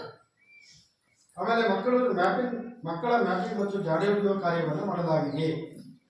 ಯಾವುದಾದ್ರು ಮಗು ಶಾಲೆಗೆ ಬರ್ತಕ್ಕಂಥ ಮಗು ಇದೆಯಾ ಅಂತಕ್ಕಂಥದ್ದನ್ನು ಈ ಶಾಲಾ ಪರಿಸರದ ಸುತ್ತಮುತ್ತಲು ಶೈಕ್ಷಣಿಕ ವರ್ಷದ ಪ್ರಾರಂಭದಲ್ಲಿ ಶಿಕ್ಷಕರು ಆ ಒಂದು ಪರಿಶೀಲನೆಯನ್ನು ಮಾಡಬೇಕಾಗ್ತದೆ. ಅದನ್ನು ವರ್ಷದಲ್ಲಿ ಮಾಡ್ತೀವಿ ಅಂತಕ್ಕಂಥ ಅಭಿಪ್ರಾಯವನ್ನು ಹೇಳಿದ್ದಾರೆ. ಶಾಲೆಯನ್ನು ಇತರೆ ಉದ್ದೇಶಗಳಿಗಾಗಿ ಬಳಸಲಾಗ್ತಿದೆ. ಶಾಲೆಯಿಂದ ಯಾವುದೇ ರಾಜಕೀಯ, ಸಾಮಾಜಿಕ, ಇತರೆ ಚಟುವಟಿಕೆಗಳಿಗೆ ಶಾಲೆಯನ್ನು ಬಳಸೋಂಗಿಲ್ಲ. ಆ ರೀತಿಯಾಗಿ ಇದು ಒಂದು ಕಡ್ಡಾಯ ನಿಯಮ, ಯಾವುದು ಬಳಸೋದಿಲ್ಲ ಅಂತಕ್ಕಂಥ ಅಭಿಪ್ರಾಯ ಬಂದಿದೆ. ಪ್ರವೇಶ ಶುಲ್ಕ, ಅರ್ಜಿ ಶುಲ್ಕ, ಕ್ಯಾಪ್ಟೇಷನ್ ಶುಲ್ಕ, ಬೋಧನಾ ಶುಲ್ಕ, ಇತರ ಶುಲ್ಕಗಳಲ್ಲಿ ಯಾವ್ದಾದ್ರು ಪಡೆಯಲಾಗ್ತಿದೆ. ಉಚಿತ ಮತ್ತು ಕಡ್ಡಾಯ ಶಿಕ್ಷಣ, ಯಾವುದೇ ಶುಲ್ಕವನ್ನು ಪಡೆಯಲಾಗ್ತಿಲ್ಲ ಅಂತಕ್ಕಂಥ ಅಭಿಪ್ರಾಯ ಬಂದಿದೆ. ಶಾಲಾಭಿವೃದ್ಧಿ ಮತ್ತು ಮೇಲುಸ್ತುವಾರಿ ಸಮಿತಿಯನ್ನು ರಚಿಸಲಾಗಿದೆ. ಶಾಲೆಯ ಅಭಿವೃದ್ಧಿಯಲ್ಲಿ ಶಿಕ್ಷಕರ ಪಾತ್ರ ಎಷ್ಟಿರ್ತದೋ ಅಷ್ಟೇ ಪಾತ್ರ ಶಾಲಾಭಿವೃದ್ಧಿ ಸಮಿತಿಯಿಂದ ಇರ್ತದೆ. ಶಾಲೆಯ ಭೌತಿಕವಾಗಿರ್ತಕ್ಕಂಥ ಅಭಿವೃದ್ಧಿ ಇರ್ಬೋದು, ಶೈಕ್ಷಣಿಕವಾಗಿರ್ತಕ್ಕಂಥ ಮಕ್ಕಳ ಯಾವುದೇ ಗುಣಮಟ್ಟದ ಕಲಿಕೆ ಆಗಿರ್ಬೋದು, ಹೆಚ್ಚು ಕ್ರಿಯಾಶೀಲವಾಗಿರ್ತಕ್ಕಂಥ ಶಾಲಾಭಿವೃದ್ಧಿ ಸಮಿತಿ ಇದ್ದಲ್ಲಿ ಉತ್ತಮವಾಗಿರ್ತಕ್ಕಂಥ ಕಲಿಕಾ ವಾತಾವರಣ ಇರ್ತದೆ, ಮಕ್ಕಳಿಗೆ ಗುಣಮಟ್ಟದ ಶಿಕ್ಷಣ ನೀಡಲಿಕ್ಕೆ ಸಾಧ್ಯತೆ ಇರ್ತದೆ ಅಂತಕ್ಕಂಥದ್ದು. ಅದರ ಪ್ರಕಾರ ನೋಡಿದಾಗ ನಿಮ್ಮ ಶಾಲೆಯಲ್ಲಿ ಉತ್ತಮವಾಗಿರ್ತಕ್ಕಂಥ ಒಂದು STMC ಸಮಿತಿ ಇದೆ, ಎಲ್ಲ ಶಾಲೆಯ ಚಟುವಟಿಕೆಗಳಲ್ಲಿ ಭಾಗವಹಿಸ್ತದೆ ಅಂತಕ್ಕಂಥ ಅಭಿಪ್ರಾಯ ಬಂದಿದೆ ಇಲ್ಲಿ. ಆಮೇಲೆ ಈ STMC ಸಮಿತಿ ಶಾಲೆ ಪ್ರತಿ ಒಂದು ಶೈಕ್ಷಣಿಕ ವರ್ಷದಲ್ಲಿ 12 ಸಭೆಗಳನ್ನು ಕರೆಯಬೇಕು. ಪ್ರತಿ ತಿಂಗಳಿಗೆ ಒಂದು ಸಭೆಯನ್ನು ಕರೆಯಬೇಕು. ಅದರಲ್ಲಿ ಆ ಸಭೆಯಲ್ಲಿ ಎಲ್ಲ ಶಾಲಾ ಭೌತಿಕವಾಗಿರ್ತಕ್ಕಂಥ, ಶೈಕ್ಷಣಿಕವಾಗಿರ್ತಕ್ಕಂಥ ತರಗತಿಗಳ ಬಗ್ಗೆ ಚರ್ಚೆ ಆಗಬೇಕು. ಅದರಲ್ಲಿ ದಾಖಲಾತಿಯೊಂದಿಗೆ ನಡಾವಳಿ ದಾಖಲಾಗಬೇಕು ಅಂತಕ್ಕಂಥ ನಿಯಮ ಇದೆ. ನಿಮ್ಮ ಶಾಲೆಯಲ್ಲಿ 2023-24 ಒಟ್ಟು 8 ಸಭೆ ಮಾತ್ರ ಆಗಿರ್ತಕ್ಕಂಥದ್ದು ಕಂಡುಬಂದಿದೆ. 12 ಸಭೆ ಆಗಬೇಕು ಅಂತಕ್ಕಂಥದ್ದು ನಿಯಮ ಇದೆ. 8 ಸಭೆ ಆಗಿದೆ, ಇನ್ನು 4 ಸಭೆಗಳು ಆಗಿರ್ತದೆ. ಆಮೇಲೆ STMC ಶಾಲಾಭಿವೃದ್ಧಿ ಯೋಜನೆಯನ್ನು ಸಿದ್ಧಪಡಿಸಿದೆ. STMC ಶಾಲೆಯ ಮೇಲುಸ್ತುವಾರಿಯನ್ನು ಮಾಡ್ತಾ ಇದೆ. ಇಲ್ಲಿ STMC ಸದಸ್ಯರಿಗೆ ಅವರು STMC ಸದಸ್ಯರನ್ನು ಅರಿವು ಇರ್ತಕ್ಕಂಥದ್ದು ಕಂಡುಬಂದಿದೆ. ಇಲ್ಲಿ ಇಲಾಖಾ ನಿಯಮದ ಪ್ರಕಾರ ಒಂದು ಶಾಲೆಗೆ ಕ್ಷೇತ್ರ ಶಿಕ್ಷಣಾಧಿಕಾರಿಗಳು ಒಂದು ಪ್ರಾಥಮಿಕ ಶಾಲೆಗೆ 1 ವರ್ಷದಲ್ಲಿ ಒಮ್ಮೆ ಭೇಟಿ ನೀಡಬೇಕು. ಇಲ್ಲಿ ಕ್ಷೇತ್ರ ಶಿಕ್ಷಣಾಧಿಕಾರಿಗಳು 2023-24ರಲ್ಲಿ ಯಾವುದೇ ಭೇಟಿಯನ್ನು ನೀಡಿದ ದಾಖಲಾತಿ ನಿರ್ವಹಣೆ ಆಗಿಲ್ಲ. ಆಮೇಲೆ ಕ್ಷೇತ್ರ ಸಮನ್ವಯಾಧಿಕಾರಿಗಳು BRC ಅವರು ಸಹ ಒಂದು ಶಾಲೆಗೆ ಒಮ್ಮೆ ಭೇಟಿ ನೀಡಬೇಕು ಅಂತಕ್ಕಂಥ ನಿಯಮ ಇದೆ.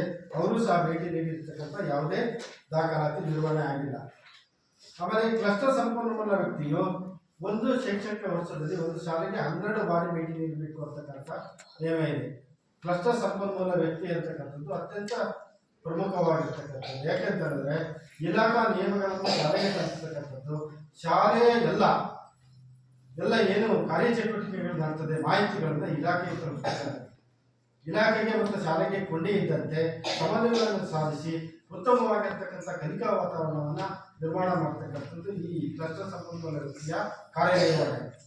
ಹಾಗಾಗಿ ಅವರು ಒಂದು ಶೈಕ್ಷಣಿಕ ವರ್ಷದಲ್ಲಿ 12 ಬಾರಿ ಶಾಲೆಗೆ ಭೇಟಿ ನೀಡಬೇಕು ಅಂತಕ್ಕಂಥ ನಿಯಮ ಇದೆ. ಇಲ್ಲಿ ನಾವು ದಾಖಲಾತಿ ನೋಡಿದಾಗ 2 ಬಾರಿ ಮಾತ್ರ ಭೇಟಿ ನೀಡಿರ್ತಕ್ಕಂಥದ್ದು ಕಂಡು ಬಂದಿದೆ. CRP ಅವರು ನಮ್ಮ ರೇಖಾ ಮೇಡಮ್ ಅವರು ನಾವು ತಾಲೂಕಿನ ಬೇರೆ ಶಾಲೆಗಳನ್ನು ನೋಡಿದಾಗ ಅಲ್ಲಿ ಹೆಚ್ಚು ಭೇಟಿ ನೀಡಿರ್ತಕ್ಕಂಥ 12ಕ್ಕಿಂತ 20-25-30 ಭೇಟಿ ನೀಡಿರ್ತಕ್ಕಂಥದ್ದು ಒಂದೇ ಶಾಲೆ ಕಡಿಮೆ ಸಿಕ್ಕಿರ್ತಕ್ಕಂಥ ಶಾಲೆ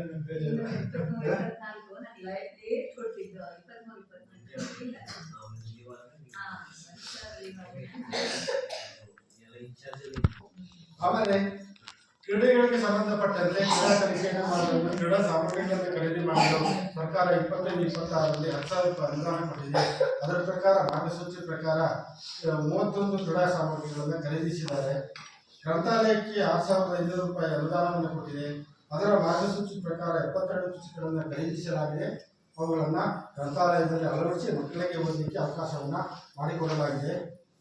ಆಮೇಲೆ ಹೆಣ್ಣು ಮಕ್ಕಳಿಗೆ ಕರಾಟೆ ಕಲಿಸಲಿಕ್ಕೆ ಏನಾದರೂ ಅನುದಾನ ಸರ್ಕಾರದಿಂದ ಬಂದಿದೆ ಅಂತಕ್ಕಂಥದ್ದು ಯಾವುದೇ ಅನುದಾನ ಇಲ್ಲ ಅಂತಕ್ಕಂಥ ಅಭಿಪ್ರಾಯ ಬಂದಿದೆ. ಆಮೇಲೆ ಶಾಲೆಯ ಸ್ವಚ್ಛತೆಯನ್ನು ಕಾಪಾಡಲು ಸ್ವಚ್ಛತಾ ಕ್ರಿಯಾ ಯೋಜನೆಯನ್ನು ತಯಾರು ಮಾಡಬೇಕಾಗ್ತದೆ. ಶಾಲೆ ಅದನ್ನು ಮಾಡಿದ್ದಾರೆ ಇಲ್ಲಿ. ಆಮೇಲೆ ಮಕ್ಕಳ ರಕ್ಷಣಾ ದೃಷ್ಟಿಯಿಂದ ಶಾಲೆಯ ಶಾಲೆಯಲ್ಲಿ ಒಂದು ಶಾಲಾ ಸುರಕ್ಷತಾ ಸಮಿತಿಯನ್ನು ರಚನೆ ಮಾಡಬೇಕು, ಅದನ್ನು ರಚನೆ ಮಾಡಿದ್ದಾರೆ ಇಲ್ಲಿ. ಆಮೇಲೆ ಏನಾದ್ರು ದೂರುಗಳಿದ್ದರೆ ತಿಳಿಸಲಿಕ್ಕೆ ಒಂದು ದೂರು ಪೆಟ್ಟಿಗೆಯನ್ನು ನಿರ್ವಹಣೆ ಮಾಡಬೇಕು, ಅದನ್ನು ನಿರ್ವಹಣೆ ಮಾಡಿದ್ದಾರೆ. ಶಾಲಾ ಸುರಕ್ಷಾ ಪ್ರತಿಜ್ಞೆಯನ್ನು ಮಕ್ಕಳಲ್ಲಿ ಅದನ್ನು ಹೇಳಿಸಿ ಅಳವಡಿಸಬೇಕು ಅಂತಕ್ಕಂಥದ್ದಿದೆ, ಅದನ್ನು ನಿರ್ವಹಣೆ ಮಾಡ್ತಾ ಇದ್ದಾರೆ. ವಿದ್ಯುತ್ ತಂತಿಗಳನ್ನು ಮತ್ತು ಕೇಬಲ್ಗಳನ್ನು ಸರಿಯಾದ ಅರ್ಪಿಗಳೊಂದಿಗೆ ಇನ್ಸುಲೇಟ್ ಮಾಡಲಾಗಿದೆ ಮತ್ತು ಮಕ್ಕಳು ತಲುಪುವ ಅಂತರದಲ್ಲಿ ಇರುತ್ತದೆಯೇ. ವಿದ್ಯುತ್ ತಂತಿಗಳನ್ನು ಅವರು ತರಗತಿ ಕೊಠಡಿ ಇರ್ಬೋದು, ಶಾಲಾ ಪರಿಸರದಲ್ಲಿರ್ಬೋದು, ಏನಾದ್ರು ಬೇರೆ ರೀತಿಯ ಮಕ್ಕಳಿಗೆ ತೊಂದರೆ ಆಗುವ ರೀತಿಯಲ್ಲಿ ಇದೆಯಾ ಅಂತಕ್ಕಂಥದ್ದನ್ನು ನಾವು ಪರಿಶೀಲನೆ ಮಾಡಬೇಕು. ಆ ರೀತಿಯಾಗಿರ್ತಕ್ಕಂಥದ್ದು ಯಾವುದೇ ರೀತಿ ನಮಗೆ ಕಂಡು ಬಂದಿಲ್ಲ. ಇಲ್ಲಿ ಶಾಲೆಯಲ್ಲಿ ಜಾತಿ, ಲಿಂಗ, ಭಾಷೆಗಳಿಗೆ ಸಂಬಂಧಪಟ್ಟ ತಾರತಮ್ಯ ಅಂಶಗಳ ಕುರಿತು ಮೇಲ್ವಿಚಾರಣೆಯನ್ನು ನಡೆಸಲಾಗ್ತದೆ, ಅದನ್ನು ಮಾಡಲಾಗ್ತಿದೆ ಅಂತಕ್ಕಂಥದ್ದು. ಶಾಲೆಯಲ್ಲಿ ಒಂದು ಪ್ರಥಮ ಚಿಕಿತ್ಸಾ ಪೆಟ್ಟಿಗೆ ಇದೆ. ಮಕ್ಕಳು ಆಟ ಪಾಠದಲ್ಲಿ ಪಾಲ್ಗೊಂಡಾಗ ಇದರ ಸಣ್ಣ ಪುಟ್ಟ ಗಾಯ ಆರೋಗ್ಯದಲ್ಲಿ ವ್ಯತ್ಯಾಸ ಆದಾಗ ಕನಿಷ್ಠ ಔಷಧಿಗಳು ಶಾಲೆಯಲ್ಲಿ ದೊರೆಯಬೇಕು ಅಂತಕ್ಕಂಥದ್ದು. ಒಂದು ಪ್ರಥಮ ಚಿಕಿತ್ಸಾ ಪೆಟ್ಟಿಗೆ ಇರಬೇಕು, ಕನಿಷ್ಠ ಔಷಧಿಗಳು ಇರಬೇಕು ಅಂತಕ್ಕಂಥ ನಿಯಮ ಇದೆ, ಅದನ್ನು ನಿರ್ವಹಣೆ ಮಾಡಿದ್ದಾರೆ. ತುರ್ತು ದೂರವಾಣಿ ಸಂಖ್ಯೆಗಳನ್ನು ಪ್ರದರ್ಶಿಸಲಾಗಿದೆ. ಶಾಲೆಯಲ್ಲಿ ಮಕ್ಕಳ ದೂರವಾಣಿ, ಮಹಿಳಾ ದೂರವಾಣಿ, ಪೊಲೀಸ್ ದೂರವಾಣಿ, ಅಗ್ನಿಶಾಮಕ ದೂರವಾಣಿ ಮತ್ತು ಆರೋಗ್ಯ ದೂರವಾಣಿಗಳನ್ನು ಮುಖ್ಯ ಶಿಕ್ಷಕ ಕೊಠಡಿಯ ಫಲಕದಲ್ಲಿ ನಿರ್ವಹಣೆ ಮಾಡಬೇಕಾಗ್ತದೆ, ಅದನ್ನು ನಿರ್ವಹಣೆ ಮಾಡಿದ್ದಾರೆ ಇಲ್ಲಿ. ಅದಲ್ಲದೆ ಇಲಾಖಾಧಿಕಾರಿಗಳ DDPಯಿಂದ ಮುಖ್ಯ ಶಿಕ್ಷಕ ಕೊಠಡಿಯಿಂದ ಎಲ್ಲ ದೂರವಾಣಿ ಸಂಖ್ಯೆಗಳನ್ನು ನಿರ್ವಹಣೆ ಮಾಡಬೇಕಾಗ್ತದೆ ಇಲ್ಲಿ. ಏಕೆಂದರೆ ಎಲ್ಲರೂ ಪೋಷಕರಿಗೆ, ಗ್ರಾಮಸ್ಥರಿಗೆ ತಕ್ಷಣದಲ್ಲಿ ಏನಾರ ಮಾಹಿತಿಗಳನ್ನು ತಿಳ್ಕೊಳ್ಬೇಕು ಅಂದರೆ ಅದರಿಂದ ಅನುಕೂಲ ಆಗ್ತದೆ ಅಂತಕ್ಕಂಥ ನಿಯಮ ಇದೆ, ಅದರ ಪ್ರಕಾರ ಇಲ್ಲಿ ನಿರ್ವಹಣೆ ಮಾಡಲಾಗಿದೆ. ಕನಿಷ್ಠ ಒಬ್ಬ ಶಿಕ್ಷಕರು ವೃತ್ತಿಪರ ಮಾರ್ಗದರ್ಶನ ಮತ್ತು ಸಮಾಲೋಚನೆ ಕೌಶಲ್ಯಗಳ ತರಬೇತಿಯನ್ನು ಪಡೆದಿದ್ದಾರೆ. ಇಲಾಖಾ ತರಬೇತಿಯನ್ನು ನೀಡುತ್ತದೆ. ಒಬ್ಬ ಶಿಕ್ಷಕರಿಗೆ ವೃತ್ತಿಪರ ಮಾರ್ಗದರ್ಶನ ಮತ್ತು ಸಮಾಲೋಚನೆಯ ಮಕ್ಕಳಿಗೆ ಏನಾದರೂ ಮಾನಸಿಕವಾಗಿ ವ್ಯತ್ಯಾಸ ಆಗುತ್ತದೆ, ಸಮಾಲೋಚನೆ ಮೂಲಕ ಸಹಜ ಸ್ಥಿತಿಗೆ ತರ್ತಕ್ಕಂಥ ಒಬ್ಬ ಶಿಕ್ಷಕರಿಗೆ ಇಲಾಖೆ ಒಂದು ಶಾಲೆಯಿಂದ ತರಬೇತಿ ನೀಡುತ್ತದೆ. ಇಲ್ಲಿ ಯಾವುದೇ ಶಿಕ್ಷಕರು ತರಬೇತಿ ಆಗಿಲ್ಲ ಅಂತಕ್ಕಂಥ ಅಭಿಪ್ರಾಯ ಬಂದಿದೆ. ಶಾಲೆಯಲ್ಲಿ ಉತ್ತಮ ರೂಢಿಗಳಿದ್ದರೆ ನಮೂದಿಸಬೇಕು ಅಂತಕ್ಕಂಥದ್ದು. ಏನಾದರೂ ಬೇರೆ ಬೇರೆ ಕಲಿಕಾ ಚಟುವಟಿಕೆಗಳನ್ನು ಶಾಲೆ ಮಕ್ಕಳಿಗೆ ನೀಡ್ತಾ ಇದೆ ಅಂತಕ್ಕಂಥದ್ದು. ಸಾಮಾನ್ಯ ಜ್ಞಾನದ ರಸಪ್ರಸ್ತ ಚಟುವಟಿಕೆಗಳು, ಗಾದೆ ಮಾತು, ಒಗಟುಗಳನ್ನು ಕಲಿಕೆ ಮಾಡ್ತಕ್ಕಂಥದ್ದು, ಆಮೇಲೆ ಸರಳ ಗಣಿತ ಮತ್ತು ಮೋಜಿನ ಗಣಿತಕ್ಕೆ ಸಂಬಂಧಪಟ್ಟಿರ್ತಕ್ಕಂಥ ಲೆಕ್ಕಗಳ ಚಟುವಟಿಕೆಗಳು, ಆಮೇಲೆ ಪ್ರತಿಭೆಯನ್ನು ಪ್ರೋತ್ಸಾಹ ಮಾಡ್ತಕ್ಕಂಥ ಪ್ರತಿಭೆಯ ಅನೇಕ ಚಟುವಟಿಕೆಗಳು, ಆಮೇಲೆ ಸರಳವಾಗಿರ್ತಕ್ಕಂಥ ವಿಜ್ಞಾನಕ್ಕೆ ಸಂಬಂಧಪಟ್ಟಿರ್ತಕ್ಕಂಥ ಸರಳ ಪ್ರಯೋಗಗಳನ್ನು ಚಟುವಟಿಕೆಗಳನ್ನು ಇರ್ತಕ್ಕಂಥದ್ದು, ಆಮೇಲೆ ಪ್ರವಾಸಕ್ಕೆ ಸಂಬಂಧಪಟ್ಟಿರ್ತಕ್ಕಂಥ ಅನೇಕ ಚಟುವಟಿಕೆಗಳನ್ನು ಹೀಗೆ ಚಟುವಟಿಕೆ ಕೊಡುವುದರ ಮೂಲಕ ಕೆಲವೊಂದು ಕಲಿಕೆಗಳನ್ನು ಮಾಡಲಾಗ್ತದೆ ಅಂತಕ್ಕಂಥ ಅಭಿಪ್ರಾಯಗಳನ್ನು ತಿಳಿಸಿದ್ದಾರೆ. ಹೀಗೆ 134 ಅಂಶಗಳ ಯೋಜನೆಯಲ್ಲಿ ಈ ಎಲ್ಲ ಅಂಶಗಳನ್ನು ನಾವು ಒಳಪಡಿಸಿದ್ದೇವೆ. ಅದರಲ್ಲಿ ಏನೇನು ಉತ್ತಮ ಅಂಶಗಳು ಕಂಡು ಬಂದಿದೆ, ಏನೇನು ಲೋಪದೋಷಗಳು ಕಂಡು ಬಂದಿದೆ ಅಂತಕ್ಕಂಥದ್ದನ್ನು ನಾವು ಈಗ ಸಭೆಯ ಮುಂದೆ ಮಂಡಿಸಿದ್ದೇನೆ. ಸಾಮಾನ್ಯವಾಗಿ ಹೆಚ್ಚಿನ ಎಲ್ಲ ಅಂಶಗಳು ಉತ್ತಮ ಅಂಶಗಳೇ ಇಲ್ಲಿ ಕಂಡು ಬಂದಿರ್ತಕ್ಕಂಥ ನಮಗೆ ಕಂಡು ಬಂದಿದೆ.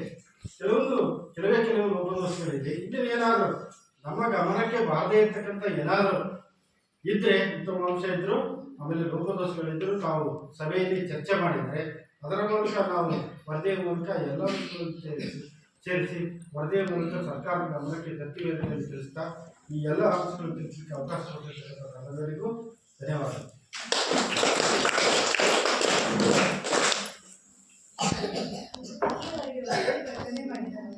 ಶ್ರೀಯುತ ದೇವೇಂದ್ರ SP ಇವರಿಗೆ ಧನ್ಯವಾದಗಳು. ಈಗ ಪೋಷಕರು ಮತ್ತು ಸಾರ್ವಜನಿಕರಿಂದ ವರದಿ ಮೇಲಿನ ಚರ್ಚೆ.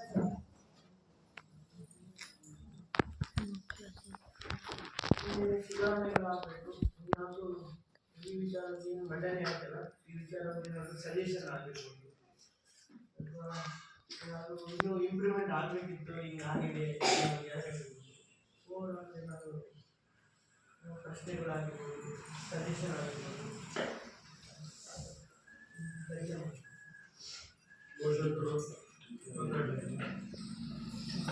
ಅದೇ ಶಿಕ್ಷಕರ ಕೊರತೆ ಇದೆ, ಅದನ್ನ ಹೆಂಗೆ ನೀಗಿಸ್ತೀರಾ ಅಥವಾ ಇಲ್ಲ, ಅಥವಾ ಮಕ್ಕಳು ಹಿಂಗೆ ಮುಂದುವರ್ಕೊಂಡು ಹೋಗ್ತಾರ?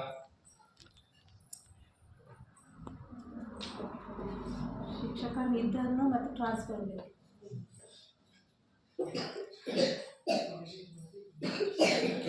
ಬೇರೆ ಶಿಕ್ಷಕರು ಬಿಡಿ, ಅದು ಹೆಂಗೋ ಆಗುತ್ತೆ ಅಂತಂದ್ರೆ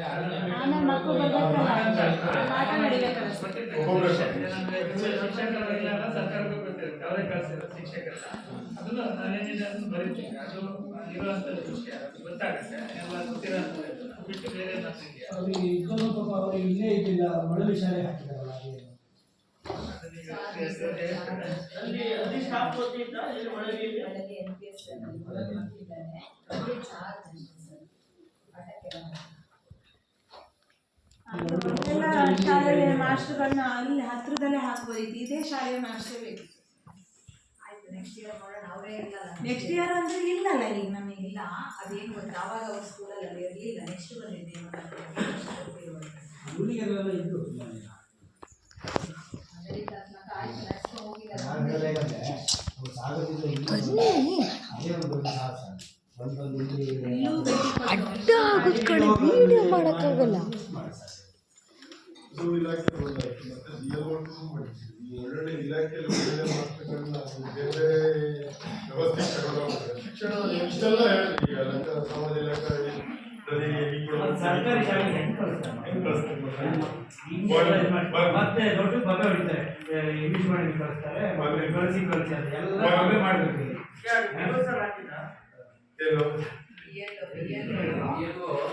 ಟೀಚರ್ಸ್ ಮಾಡ್ತಾ ಇದ್ರು, ಮತ್ತೆ ಒಳ್ಳೆ ಎಕ್ಸಾಮ್ ಟೈಮಲ್ಲಿ ಚುನಾವಣಾ ಕೆಲಸಕ್ಕೆ ಒಳ್ಳೊಳ್ಳೆ ಮಾಸ್ಟರ್. ಇದು ಶಿಕ್ಷಣ ಇಲಾಖೆ ಲಾಭಿನ ಅಥವಾ ಪ್ರೈವೇಟ್ ಲಾಭಿನ ಅನ್ನೋದು ನಮಗೆ ತಿಳಿತಾ ಇಲ್ಲ. ಒಳ್ಳೊಳ್ಳೆ ಮಾಸ್ಟರ್ನ ಒಂದೊಂದು ತಿಂಗಳು ಗೇಟ್ ಕಾಯಕಾಗ್ತದೆ, ಭಾರಿ ಬೇಜಾರಾಗ್ತದೆ. ಒಂದು ಆಮೇಲೆ ಆದ್ರೂ ನೀವು ಬೇರೆ ಇಲಾಖೆ ತಗೋದು ಶಿಕ್ಷಣ ಇಷ್ಟು ಮುಂದುವರಿಬೇಕು, ಪ್ರೈವೇಟ್ ಶಾಲೆಗಳಲ್ಲಿ ನಾವು ಫೈಟ್ ಮಾಡಬೇಕು ಅನ್ನೋ ಛಲ ಇರಬೇಕು ಇಲಾಖೆಗೆ. ಇಷ್ಟು ಅನುದಾನ ವ್ಯಯ ಆದ್ರೂ ಕೂಡ ಪ್ರೈವೇಟಿಗಿಂತ ನಾವು ಹಿಂದಿದ್ದೀವಿ ಅಂದ್ರೆ ಸರ್ಕಾರಿ ಶಾಲೆಗಳಲ್ಲಿ ಯಾರು ಮನಸ್ಸು ಮಾಡ್ತಾರೆ? ಒಂದು. ಎರಡನೇದು, ಸರ್ಕಾರಿ ಶಾಲೆ ಅಸ್ಪೃಶ್ಯತೆ ಆಗಿದೆ. ಅಂದ್ರೆ ಬಡವ ಮೇಲ್ವರ್ಗ ಅಂತ ನಾವೇನು ಜಾತಿಯಲ್ಲಿ ಲೆಕ್ಕಾಚಾರ ಮಾಡ್ತೀವಿ, ಅದು ಇವತ್ತು ಶಿಕ್ಷಣದಲ್ಲಿ ಆಗಿದೆ. ಮೇಲ್ವರ್ಗದಲ್ಲಿ ಒಂದು ಶಿಕ್ಷಣ, ಸರ್ಕಾರಿ ಶಾಲೆ ಒಂದು ಶಿಕ್ಷಣ. ನಿಮ್ಮ ರಾಜಕೀಯ ವ್ಯಕ್ತಿಗಳಾಗಲಿ, ಬಲಿಷ್ಠರಾಗಲಿ, ಸರ್ಕಾರಿ ಅಧಿಕಾರಿಗಳಾಗಲಿ ಸರ್ಕಾರಿ ಶಾಲೆಗೆ ಹಾಕಿ ನೋಡಿ. ಇಲಾಖೆವಾರು ಎಷ್ಟು ಜನ ಇಲಾಖೆಯಲ್ಲಿ ಇರ್ತಕ್ಕಂಥ, ಈ ಶಿಕ್ಷಣ ಇಲಾಖೆಯಲ್ಲಿ ಇರ್ತಕ್ಕಂಥ ಎಷ್ಟು ಜನ ಮಕ್ಕಳು ಸರ್ಕಾರಿ ಶಾಲೆಯಲ್ಲಿ ವಿದ್ಯೆ ಕಲಿತಿದ್ದಾರೆ. ಇವೆಲ್ಲ ಮಾನದಂಡ. ಮಾಸ್ಟರ್ ಮಕ್ಕಳೇ ಬರಲ್ಲ, ಇಲಾಖೆ ಮಕ್ಕಳೇ ಬರಲ್ಲ, ನಮ್ಮ ಮಕ್ಕಳು ಕೆಲವರು ಆಗ್ತಿರ್ತಾರೆ. ಅಂದ್ರೆ ಇಲ್ಲೇನು ಇಲ್ಲ ಅನ್ನೋ ಭಾವನೆಗಳನ್ನ ಜನಗಳಿಗೆ ಹೋಗುತ್ತೆ ಆಟೋಮೆಟಿಕ್. ಮತ್ತೆ ಒಂದು ಶಾಲೆಗೆ, ಒಂದು ಅಂಗನವಾಡಿ ಒಂದು ಆಯಾ ಬೇಕು ಅನ್ನೋ ಮೌಲ್ಯಗಳು ಕೇಳುತ್ತಾರೆ, ತಗೊಳ್ತಾರೆ. ಒಂದು ಶಾಲೆಗೆ ಒಂದು ಆಯಾ ಬೇಕು. ಇವತ್ತು ಬೆಳಿಗ್ಗೆ ಬರ್ಬೇಕಾದ್ರೆ ಮಕ್ಕಳೇ ಎಲ್ಲ ಕೆಲಸ ಮಾಡಿ ಇಟ್ಟು ಹೋಗ್ಬೇಕು.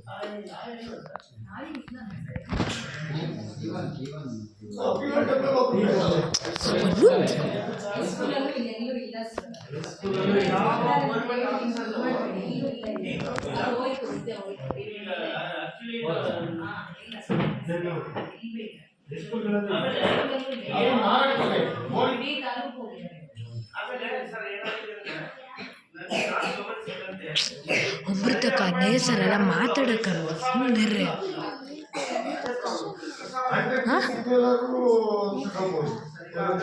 ಅವ್ರು ನೀವು ಹೇಳ್ಬೇಕು, ನೀವು ಕೂತ್ಕೊಂಡು ಮಾತಾಡೋದಲ್ಲ.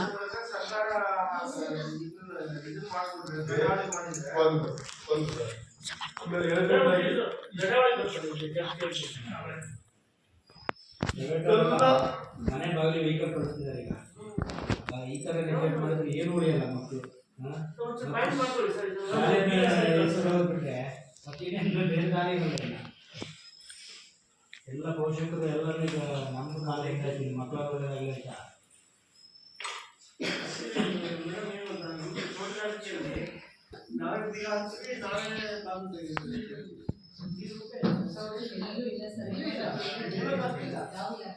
ಈಗ ಇಷ್ಟೆಲ್ಲ ಅನುದಾನ ಕೊಡ್ತೀವಿ ಅಂತ ಹೇಳಿದ್ರೆ ಬೇಕಾದಂತ ಮೂಲಭೂತ ಸೌಕರ್ಯಗಳು ಇದ್ದಿದ್ದರೆ ಇಷ್ಟೆಲ್ಲ ಕೊಟ್ಟು ಇದ್ರ ಸಮಯ ಏನ್ ಪ್ರಯೋಜನ ಆಗುತ್ತೆ? ಈಗ ನನಗೆ ಗೊತ್ತಿದ್ದಾಗ ಶಿಕ್ಷಣ ಇಲಾಖೆಯಲ್ಲಿ ಒಂದು ಮಗುಗೆ 57,000 ಖರ್ಚು ಮಾಡ್ತದೆ ಒಂದು ವರ್ಷಕ್ಕೆ. ನನಗೆ ತಿಳಿದಿರೋ ಒಂದು ಮಗುಗೆ. ಆದ್ರೂ ಶಿಕ್ಷಣ ಸಿಗ್ತಾ ಇದೆಯಾ? ಆ ಶಿಕ್ಷಣ ಸಿಗ್ತಾ ಇದೆಯಾ? ನವೋದಯ ಶಿಕ್ಷಣ ವಿಚಾರ ಬಂದ್ರೆ ಅವ್ರ ಖರ್ಚು ಬರೀ 25,000 ನವೋದಯ ವ್ಯವಸ್ಥೆ ಒಳಗಡೆ. ಲಾಕ್ ಆಫ್ ಡಿಫರೆನ್ಸ್ ಭಾರಿ ವ್ಯತ್ಯಾಸ ಆಗ್ತಾ ಇದೆ. ಮಕ್ಕಳ ಸರ್ಕಾರದ ವ್ಯಯ ಆಗೋದು ಆದ್ರೂ ಆ ಶಿಕ್ಷಣ ಕೊಡಕ್ ಆಗ್ತಾ ಇಲ್ಲ. ಕಾರಣ ಏನು? ಸರ್, ಈಗ ಆಯಾ ತಗೊಳ್ಳಿಕ್ಕೆ ಏನಾದ್ರು ದಿವಸ ಪರ್ಮಿಷನ್ ತಗೊಂಡು ಈಗ ನಿಮ್ಗೆ ಏನು ಅನುದಾನ ಇರುತ್ತಲ್ಲ ಅದರಲ್ಲೇ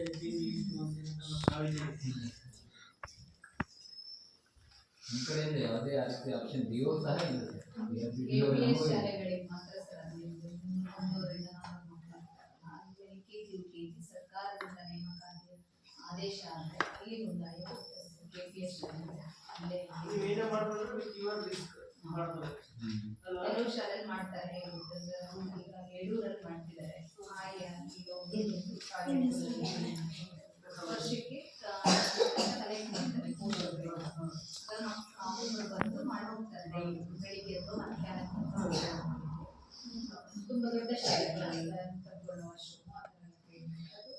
SVMC ರೆಸಲ್ಯೂಷನ್ ಮಾಡಿ ವರ್ಷಕ್ಕೆ ಅವರಿಗೆ ದಿನ ಎಷ್ಟೊತ್ತಿಗೆ ಕೆಲಸ ಮಾಡಿ ಹೋಗ್ತಾರೆ. ವಿಚಾರಗಳ ಚರ್ಚೆಗೆ ಪೋಷಕರ ಹತ್ರ ಇದು ಮಾಡಿ ಅದಕ್ಕೆ ಪೋಷಕರ ಹತ್ರ ಯುಟಿಲಿಟಿ ಆದ್ರೆ ಪೋಷಕರ ಹತ್ರ ಹೆಚ್ಚುವರಿ ನಮಗೆ ಶಿಕ್ಷಕರು ಬೇಕು ಅಂದ್ರೆ ಅದಕ್ಕೆ ನಾವು ಪೋಷಕರ ಹತ್ರ ಕಳಿಸೋದು. ಇನ್ನೂ ಮಳೆ ಗಾಡಿ ಬರ್ತಾರೆ ಅದಕ್ಕೆ ಕಳಿಸ್ತಾರೆ ವಿಚಾರ ಅಲ್ವಾ? ಆದ್ರೆ ಎಲ್ಲರೂ ಸರ್ಕಾರ ಶಿಕ್ಷಣ ಇಲಾಖೆ ಮಾಡ್ತಾರೆ ಅಂದ್ರೆ ಶಿಕ್ಷಣ ಇಲಾಖೆ ಮಾಡ್ತಾರೆ ಸರ್ಕಾರ ಖರ್ಚು ಮಾಡ್ತಿರೋ ದುಡ್ಡು 57,000 ಮಗು ಖರ್ಚು ಮಾಡಿದ್ರೆ ಯಾಕೆ ನೀವು ಪ್ರೈವೇಟ್ ಅಲ್ಲಿ ಕೊಟ್ಟಾಗ ಶಿಕ್ಷಣ ಕೊಡಕ್ಕಾಗಲ್ಲ ಅಂತ ಪ್ರಶ್ನೆ. ಯಾರ ಪ್ರಾಬ್ಲಮ್ ಇದು? ಇಲಾಖೆ ಪ್ರಾಬ್ಲಮ್, ಸರ್ಕಾರದ ಪ್ರಾಬ್ಲಮ್ ಅಂತ ನಾವು ಹೇಳಕ್ಕಾಗಲ್ಲ. ಯಾಕಂದ್ರೆ ಸರ್ಕಾರ ಒಂದು ಮಗು ತಲೆ ಮೇಲೆ 57,000 ವರ್ಷಕ್ಕೆ ಕೊಡ್ತಾ ಇದೆ. ಆದ್ರೂ ಸರ್ಕಾರಿ ಶಾಲೆಗಳಲ್ಲಿ ಮಕ್ಕಳ ಸಂಖ್ಯೆ ಕಡಿಮೆ ಅಂತ ಸರ್ಕಾರ ಕಾರಣ ಅಂತ ಹೇಳಕ್ಕಾಗಲ್ಲ, ಇಲಾಖೆ ಕಾರಣ ಅಂತ ಹೇಳ್ಬೇಕಾಗ್ತದೆ. ನಮ್ಗೆ ಬಂದಿದ್ದೇನೆ ನೀವು ಇಷ್ಟೆಲ್ಲ ಕೊಟ್ಟು ಬೋಧನೆ ಬೇಕಾದಂತ ಟೀಚರ್ಗಳನ್ನ ಕೊಡ್ಲಿಲ್ಲ ಅಂದ್ರೆ ಎಲ್ಲಿ ಉಳಿತಾರೆ ಸರ್ಕಾರಿ ಶಾಲೆ? ಚರ್ಚೆ ಮಾಡಿದ್ರು ಮಕ್ಕಳ ಶಾಲೆ ಮಕ್ಕಳು ಇದು ಇಲ್ಲ ಟೀಚರ್ಸ್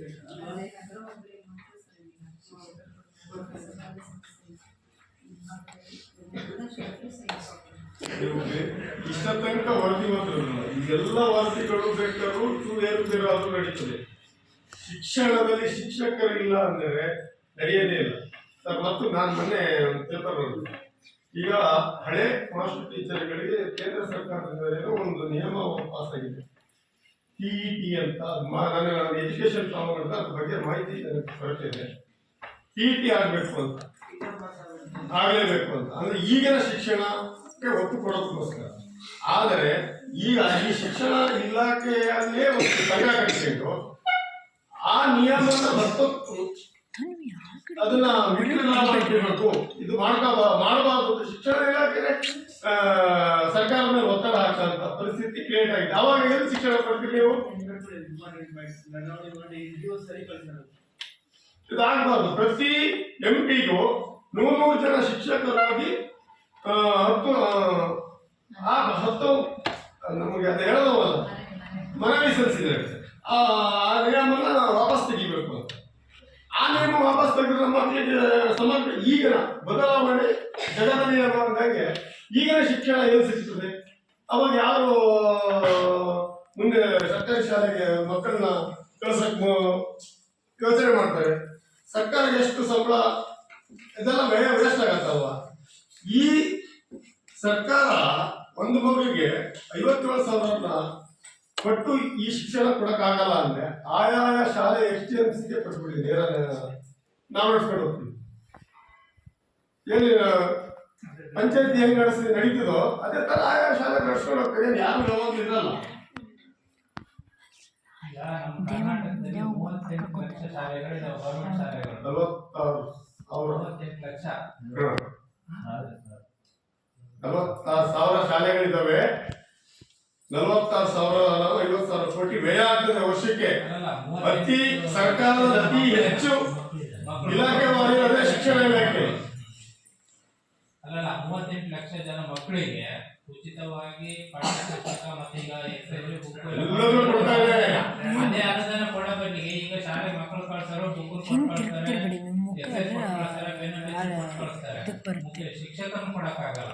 ಹಿಂತಿರ್ತಿರ್ಬೇಡ್ರಿ, ಮುಖ ಎಲ್ಲ ಬರುತ್ತೆ. ಹಿಂತಿರ್ತಿರ್ಬೇಡಿ, ಎಲ್ಲ ರೆಕಾರ್ಡ್ ಆಗ್ತದೆ. ಹಿಂದೆ ತಿರ್ತಾ ಇರಬೇಡಿ, ಮುಖ ರೆಕಾರ್ಡ್ ಆಗುತ್ತೆ.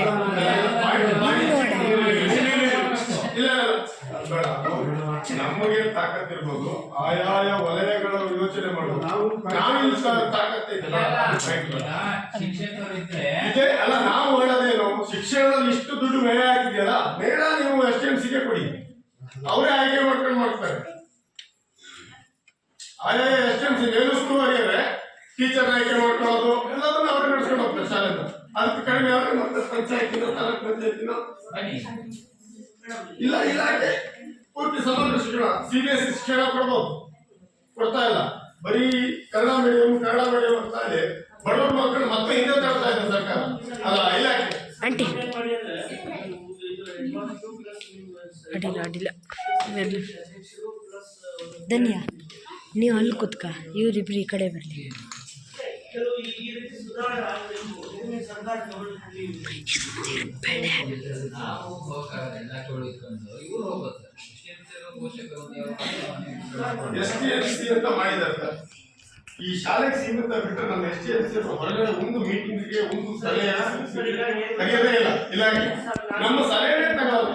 ಸರಿ, ನಾನು ಮಾತಾಡ್ದಂಗೆ ಸರ್ ಅವರು ಟೀಚರ್ಸ್ ಬೇಡ, ಅಧ್ಯಕ್ಷರು ಪ್ರತಿ STMC ಅವ್ರನ್ನ 3 ತಿಂಗಳಿಗೆ ಒಂದ್ಸಲ ಮೀಟಿಂಗ್ ಮಾಡಿ ಅವ್ರು ಕರೆದು ಏನೇನು ಏನ್ ಮಾಡಿ ಈಗ ಅವರು ಕರೀತಾ ಇಲ್ಲ ಎಷ್ಟು ಮೇಲಿಸ್ತವ್ರೆ ಲೆಕ್ಕ ಇಲ್ಲ. ಬರೀ ಇಲ್ಲಿ ಬರ್ತದಲ್ಲ ನಿಮ್ 10,000 ಅನುದಾನ, ಅದನ್ನ ಕಾಯಕ್ ಮಾತ್ರ. ಅದನ್ನೇನ್ ಮಾಡಿದ್ರೆ ಮತ್ತೆ ನಾವೇ ಕ್ರೋಢೀಕರಣ ಮಾಡ್ಕೋಬಹುದು. ಈಗ ನೀವು ಟೀಮ್ ಹೋಗಿ, ಪೇರೆಂಟ್ಸ್ ಹೋಗಿ, GS ಅವ್ರ ಅಪಾಯಿಂಟ್ಮೆಂಟ್ ತಗೊಂಡು ನೀವು ಹೋಗಿ ಚರ್ಚೆ ಮಾಡಿ, ಆಮೇಲೆ ಅವ್ರಿಗೆ ಸಜೆಷನ್ ಕೊಡಿ. ನೀವು 3 ತಿಂಗಳಿಗೋ ವರ್ಷಕ್ಕೊಂದು 2-3 ಸಲ ಕರೀರಿ, ಏನಾದ್ರು ಸುಧಾರಣೆ ಇದ್ರೆ ನಾವು ಹೇಳ್ತೀವಿ, ನೀವು ಅದನ್ನ DDPI ಗಮನಕ್ಕೆ, ಅಲ್ಲಿ ಸರ್ಕಾರ ಗಮನಕ್ಕೆ ಅದು ಹೋಗಿ ಅಂತ ಒಂದು ಮನವಿನೂ ಕೊಡಿ, ಒಂದು ನಡವಳಿಕೆ ಕಳಿಸಿ. ಹೆಂಗಿದೆ ಅಂದ್ರೆ ಒಂದ್ ಜವಾಬ್ದಾರಿ ತಗೊಂಡು ಯಾರು ಮಾಡಲ್ಲ. ಅಲ್ಲಿ ಆಫೀಸಿಗೆ ಹೋದ್ರು ಇವತ್ತು ಹೇಳ್ತಾರ, ಟೇಬಲ್ ಮೇಲೆ ಕೇಳ್ತಾರೆ, ನಾಳೆ ನೆಗೆಟೆ. ಅದೇ ನೀವು ಈಗ ಹೆಂಗ್ ಮಾಡ್ತಾರ ಅಂತಂದ್ರೆ, ಗೌರ್ಮೆಂಟ್ ಶಾಲೆಗಳಿಗೆ ಅಷ್ಟು ಒತ್ತು ಕೊಡಲ್ಲ ಅಂತಂದ್ರು ಪ್ರೈವೇಟ್ ಶಾಲೆಗಳಿಗೆ ಅಷ್ಟು ಒತ್ತು ಕೊಡ್ತಾರೆ. ಪ್ರೈವೇಟ್ ಶಾಲೆಯಲ್ಲೂ 108 ಸಮಸ್ಯೆಗಳಿವೆ.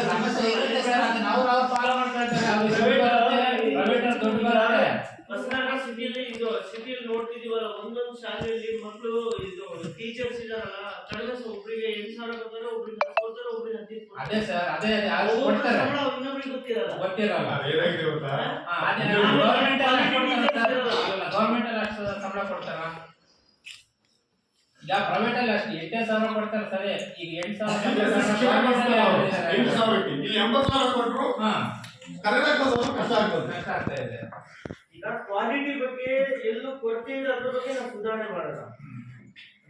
ಕ್ವಾಲಿಟಿ ಅಂತ ಹೇಳಿದ್ರೆ ಸಮಗ್ರ ಶಿಕ್ಷಣ ನೀತಿ, ಏಕ ಶಿಕ್ಷಣ ನೀತಿನೇ ಆಗಿದೆ. ಈ ವ್ಯಯ ಆಗ್ತಿದೆಯಲ್ಲ ದುಡ್ಡಲ್ಲಿ, ಇದೇ ವ್ಯಯದಲ್ಲಿ CBSE ಶಿಕ್ಷಣನೇ ಕಲಿಸಬಹುದು. ಇಲಾಖೆ ಕಲಿಸ್ಲಿ. ಈಗ ಮತ್ತೊಂದು ದಿವಸ ಗೌರ್ಮೆಂಟ್ ಶಾಲೆಗೆ ಓದಿದಂತ ಮಕ್ಕಳಿಗೆ ಅಥವಾ ಅವ್ರ ಮುಂದೆ ಫ್ಯೂಚರ್ ಅಲ್ಲಿ ಅವರಿಗೆ ಫಸ್ಟ್ ಆದ್ಯತೆ ಕೊಡಬೇಕು. ಯಾವುದೇ ಒಂದು ಗೌರ್ಮೆಂಟ್ ಕೆಲಸ ಆಗಲಿ ಏನಾಗಲಿ ಆ ಥರ ಒಂದು ಕಾನೂನು ತಗೊಂಡು ಬರಬೇಕು. ಪ್ರೈವೇಟ್ ಓದೋರಿಗೆ ಯಾವಾಗ ಏನಾಗುತ್ತೆ ಅಂತಂದ್ರೆ, ಗೌರ್ಮೆಂಟ್ ಶಾಲೆ ಮಕ್ಕಳು ಈಗ ಗೌರ್ಮೆಂಟ್ ಶಾಲೆ ಮಾಸ್ಟರ್ ಅವರು ಪ್ರೈವೇಟ್ ಶಾಲೆ ಕಳಿಸ್ತಾರೆ, ಗೌರ್ಮೆಂಟ್ ಶಾಲೆ ಕಳಿಸ್ತಾರೆ. ಯಾಕಂದ್ರೆ ಅವ್ರ ಮಕ್ಕಳಿಗೆ ಅವ್ರು ಈ ಮಕ್ಳಿಗೆ ಮಾಡ್ದಂಗೆ ಆ ಮಕ್ಳಿಗೆ ಪಾಠ ಮಾಡ್ತಂತ ನಂಬಿಕೆ ಇರಲ್ಲ ಆ ಮಾಸ್ಟರ್ ಮೇಲೆ ಅಥವಾ ಟೀಚರ್ಸ್ ಮೇಲೆ ಇರುತ್ತಾ. ನೋಡಿ, ಎಷ್ಟೋ ಜನ ಗೌರ್ಮೆಂಟ್ ಶಾಲೆ ಮಕ್ಕಳು, ಗೌರ್ಮೆಂಟ್ ಶಾಲೆ ಬರೋ ಮಾಸ್ಟರ್ ಟೀಚರ್ಸ್ ಮಕ್ಕಳು ಎಲ್ಲ ಪ್ರೈವೇಟ್ ಶಾಲೆ ಹೋಗ್ತಾರೆ. ಇದು ದೊಡ್ಡ ಸಮಾಜದ ಮಾನಸಿಕವಾಗಿ ಕೊಡ್ತಾರೆ ಸರ್. ಸರಿ, ಅವ್ರು ಕೆಲಸ ಮಾಡಿ ಮನವಿಯನ್ನ BO ಸರಿ ಕೊಡೋಣ, ಒಂದು ನಡವಳಿಕೆಯನ್ನ CO ಸರ್ಗೆ DC ಸರ್ಗೆ ಎಜುಕೇಶನ್ ಬಗ್ಗೆ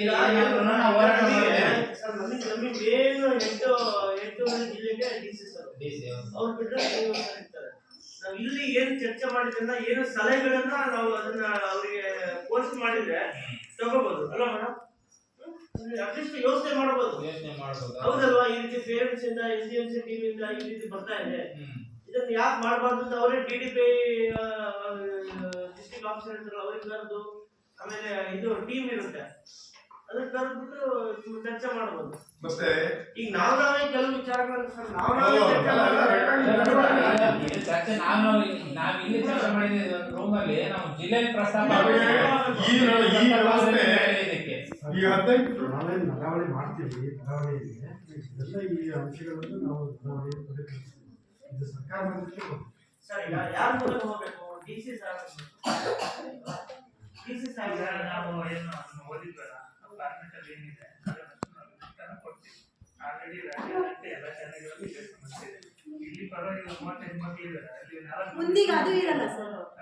ಮುಂದಿಗೆ ಇಲ್ಲ 4 ಮಕ್ಕಳು ಇದ್ದರೂ ನಾವು ಅಡ್ಮಿಟ್ ಮಾಡಿ ಬಂದಿದ್ದೀವಿ. 4 ಮಕ್ಕಳು 2 ಜನ ಇರೋರು ಇದ್ದಾರೆ. ಅಲ್ಲಿ ಏನಾಗಿದೆ ಅಂದ್ರೆ ಅಲ್ಲಿ ಅಭಿಪ್ರಾಯನೇ ಬೇರೆ. ಇಲ್ಲಿ ಅಷ್ಟು 1.5 ಲಕ್ಷ ಕೊಟ್ಟು ಇಲ್ಲಿ ಅವ್ರಿಗೆ ಮಾಸ್ಟರ್ ಟೀಚರ್ಗೆ ಒಂದು ತಿಂಗಳಿಗೆ ಅಷ್ಟು ಖರ್ಚು ಮಾಡಿ 2 ಜನ ಮಕ್ಕಳಿಗೆ ಟೀಚಿಂಗ್ ಮಾಡೋದು. ಇಲ್ಲೆಲ್ಲ ಕೇಂದ್ರೀಕೃತ ಶಾಲೆ ಮಾಡಿ ಅಲ್ಲಿ ಒಂದು ಕಡೆ ವೆಹಿಕಲ್ ಬಿಟ್ಟು ಕರ್ಕೊಂಡು ಹೋದ್ರೆ ಅಲ್ಲಿ ಎಲ್ಲ ಟೀಚರ್ಸ್ ಇದಾಗುತ್ತೆ ಅಂತ ಹೇಳಿ ಅದಕ್ಕೆ ಸ್ವಲ್ಪ ಪ್ಲಾನಿಂಗ್ ನಡೀತಾ ಇದೆ. ಈಗ ಆಲ್ರೆಡಿ ಸುಮಾರು ಶಾಲೆಗಳು ವೆಹಿಕಲ್ ಬಿಡ್ತಾರೆ, ಅವಾಗ ಪ್ರೈವೇಟ್ ತರನೇ ಗೌರ್ಮೆಂಟ್ ವೆಹಿಕಲ್ ಬರುತ್ತೆ, ಅದಕ್ಕೆ ಕಳಿಸ್ತಾರೆ.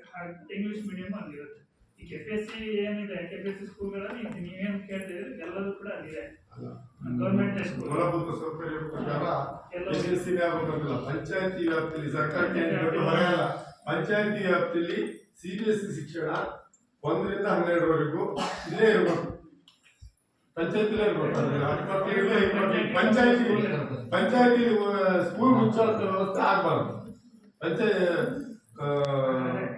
ಸಣ್ಣ ಸಣ್ಣ ಊರಲ್ಲಿ 1-2 ಜನ ಸಂಬಳ ಕೊಡೋದಿದೆಯಲ್ಲ, ಅದು ವೆಹಿಕಲ್ ಅಲ್ಲ, ಇಡೀ ಪಂಚಾಯತಿಗೆ 1 ರಿಂದ 5 ಸೆಂಟ್ರಲ್ CBSE ಶಿಕ್ಷಣ ಆಗಬೇಕು. ಮತ್ತೆ 6 ರಿಂದ 12ವರೆಗೂ CBSE ಶಿಕ್ಷಣ ಜೊತೆಗೆ ವಸತಿ ವ್ಯವಸ್ಥೆ. ಈಗ ನಾವಿಬ್ರು ಸೇರ್ಕೊಂಡು ಕನ್ಸ್ಟ್ರಕ್ಟಿವ್ ಏನ್ ಆಗ್ಬೇಕು ಇದ್ರೆ ಆಗುತ್ತೆ ಚೆನ್ನಾಗುತ್ತೆ ಅನ್ನೋದನ್ನ ಬಗ್ಗೆ ಚರ್ಚೆ ಏನ್ ಮಾಡ್ತಿದ್ರೆ ಕಳಿಸ್ತೀವಿ. ಬದಲಾವಣೆ ಆಗಲ್ಲ, ಕಳಿಸ್ತೀವಿ ನಾವು ಎಲ್ಲರಿಗೂ ಮಾಡ್ತೀವಿ. ಈ ವ್ಯವಸ್ಥೆ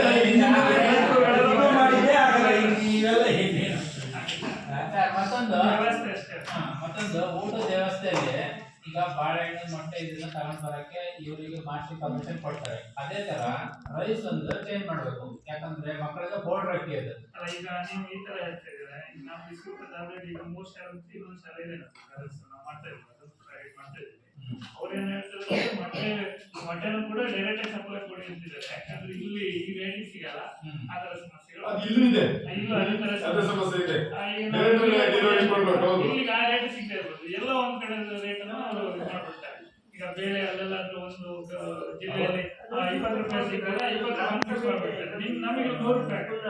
ಆ ತರ ಸಮಸ್ಯೆಗಳು ಅದು ಬೇರೆ ಎಲ್ಲ ಸಿಗ್ತಾ ಇದೆ ಅಂತ ಆ ರೇಟಿಗೆ, ಆ ರೇಟನ್ನ ಎಲ್ಲ ಕಡೆನೂ ಅಪ್ಲೈ ಮಾಡ್ಬಿಡ್ತಾರೆ. ಆಯಾ ವಲಯ ಅನುಸಾರವಾಗಿ ಮಾಡ್ಬೇಕಾಗ್ತದೆ. ಇದು ಈ ನಷ್ಟ ತುಂಬೋದು ಯಾರು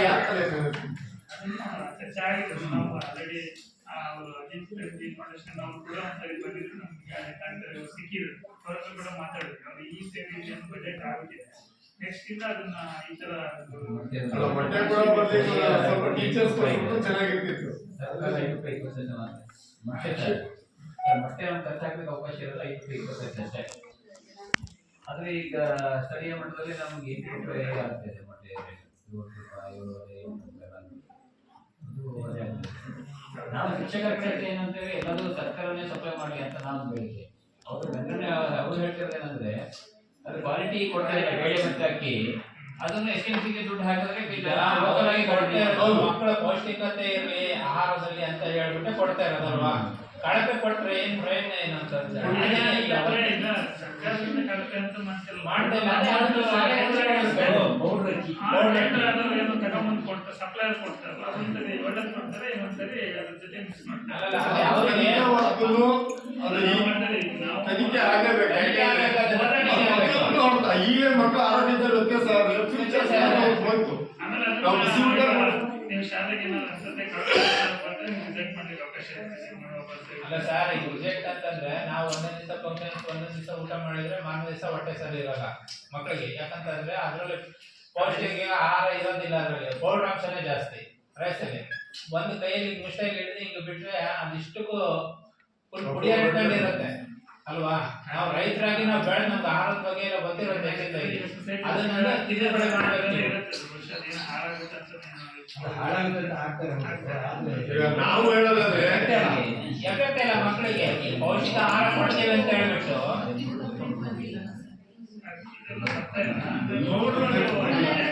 ಇವ್ರದ್ದು ಮೈನ್ ಆಡಿಟ್ ಅದೇ ಬಿಸಿಯೂಟ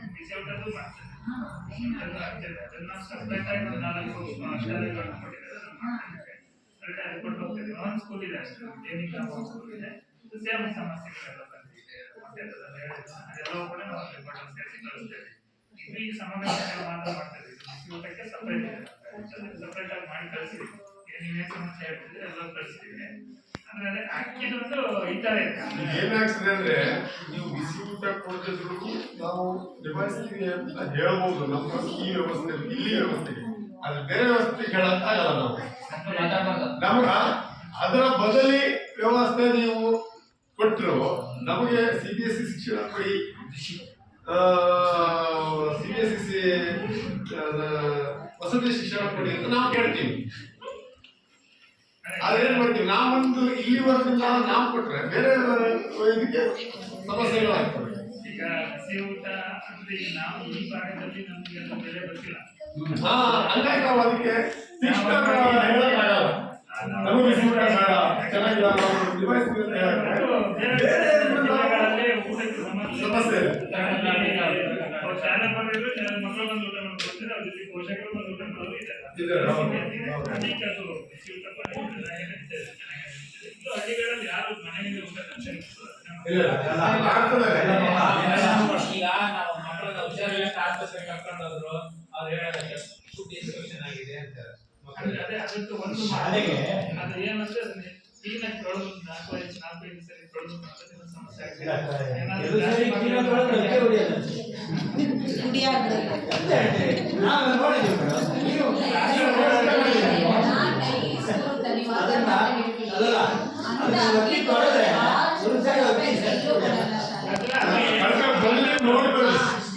ನೋಡ್ಕೊಳ್ಳಿ.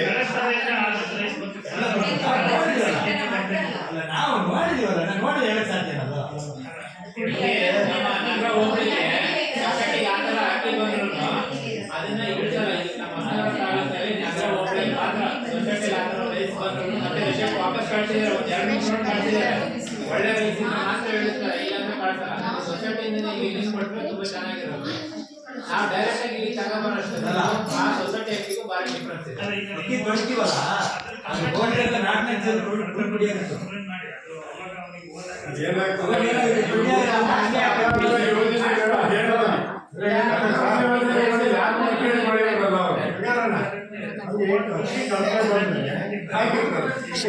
1 ಗಂಟೆ ಆಯ್ತು,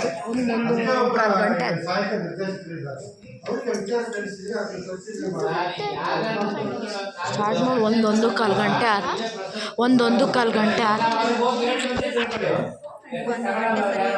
ಗೌರ್ಮೆಂಟ್ ಅಧಿಕಾರಿಗಳೇ ಕಂಪ್ಲೇಂಟ್ ಮಾಡಿದ್ದಾರೆ, ಆಕ್ಷನ್ ತಗೊಳ್ಳೋದು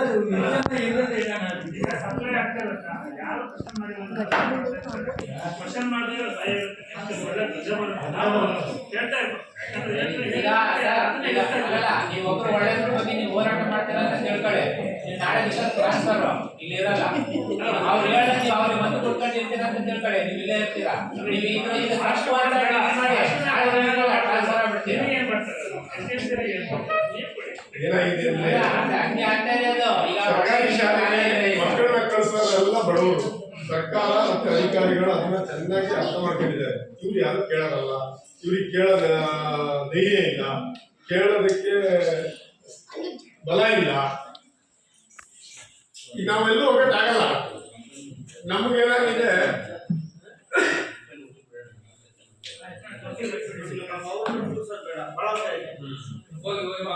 ಹೋಗಿ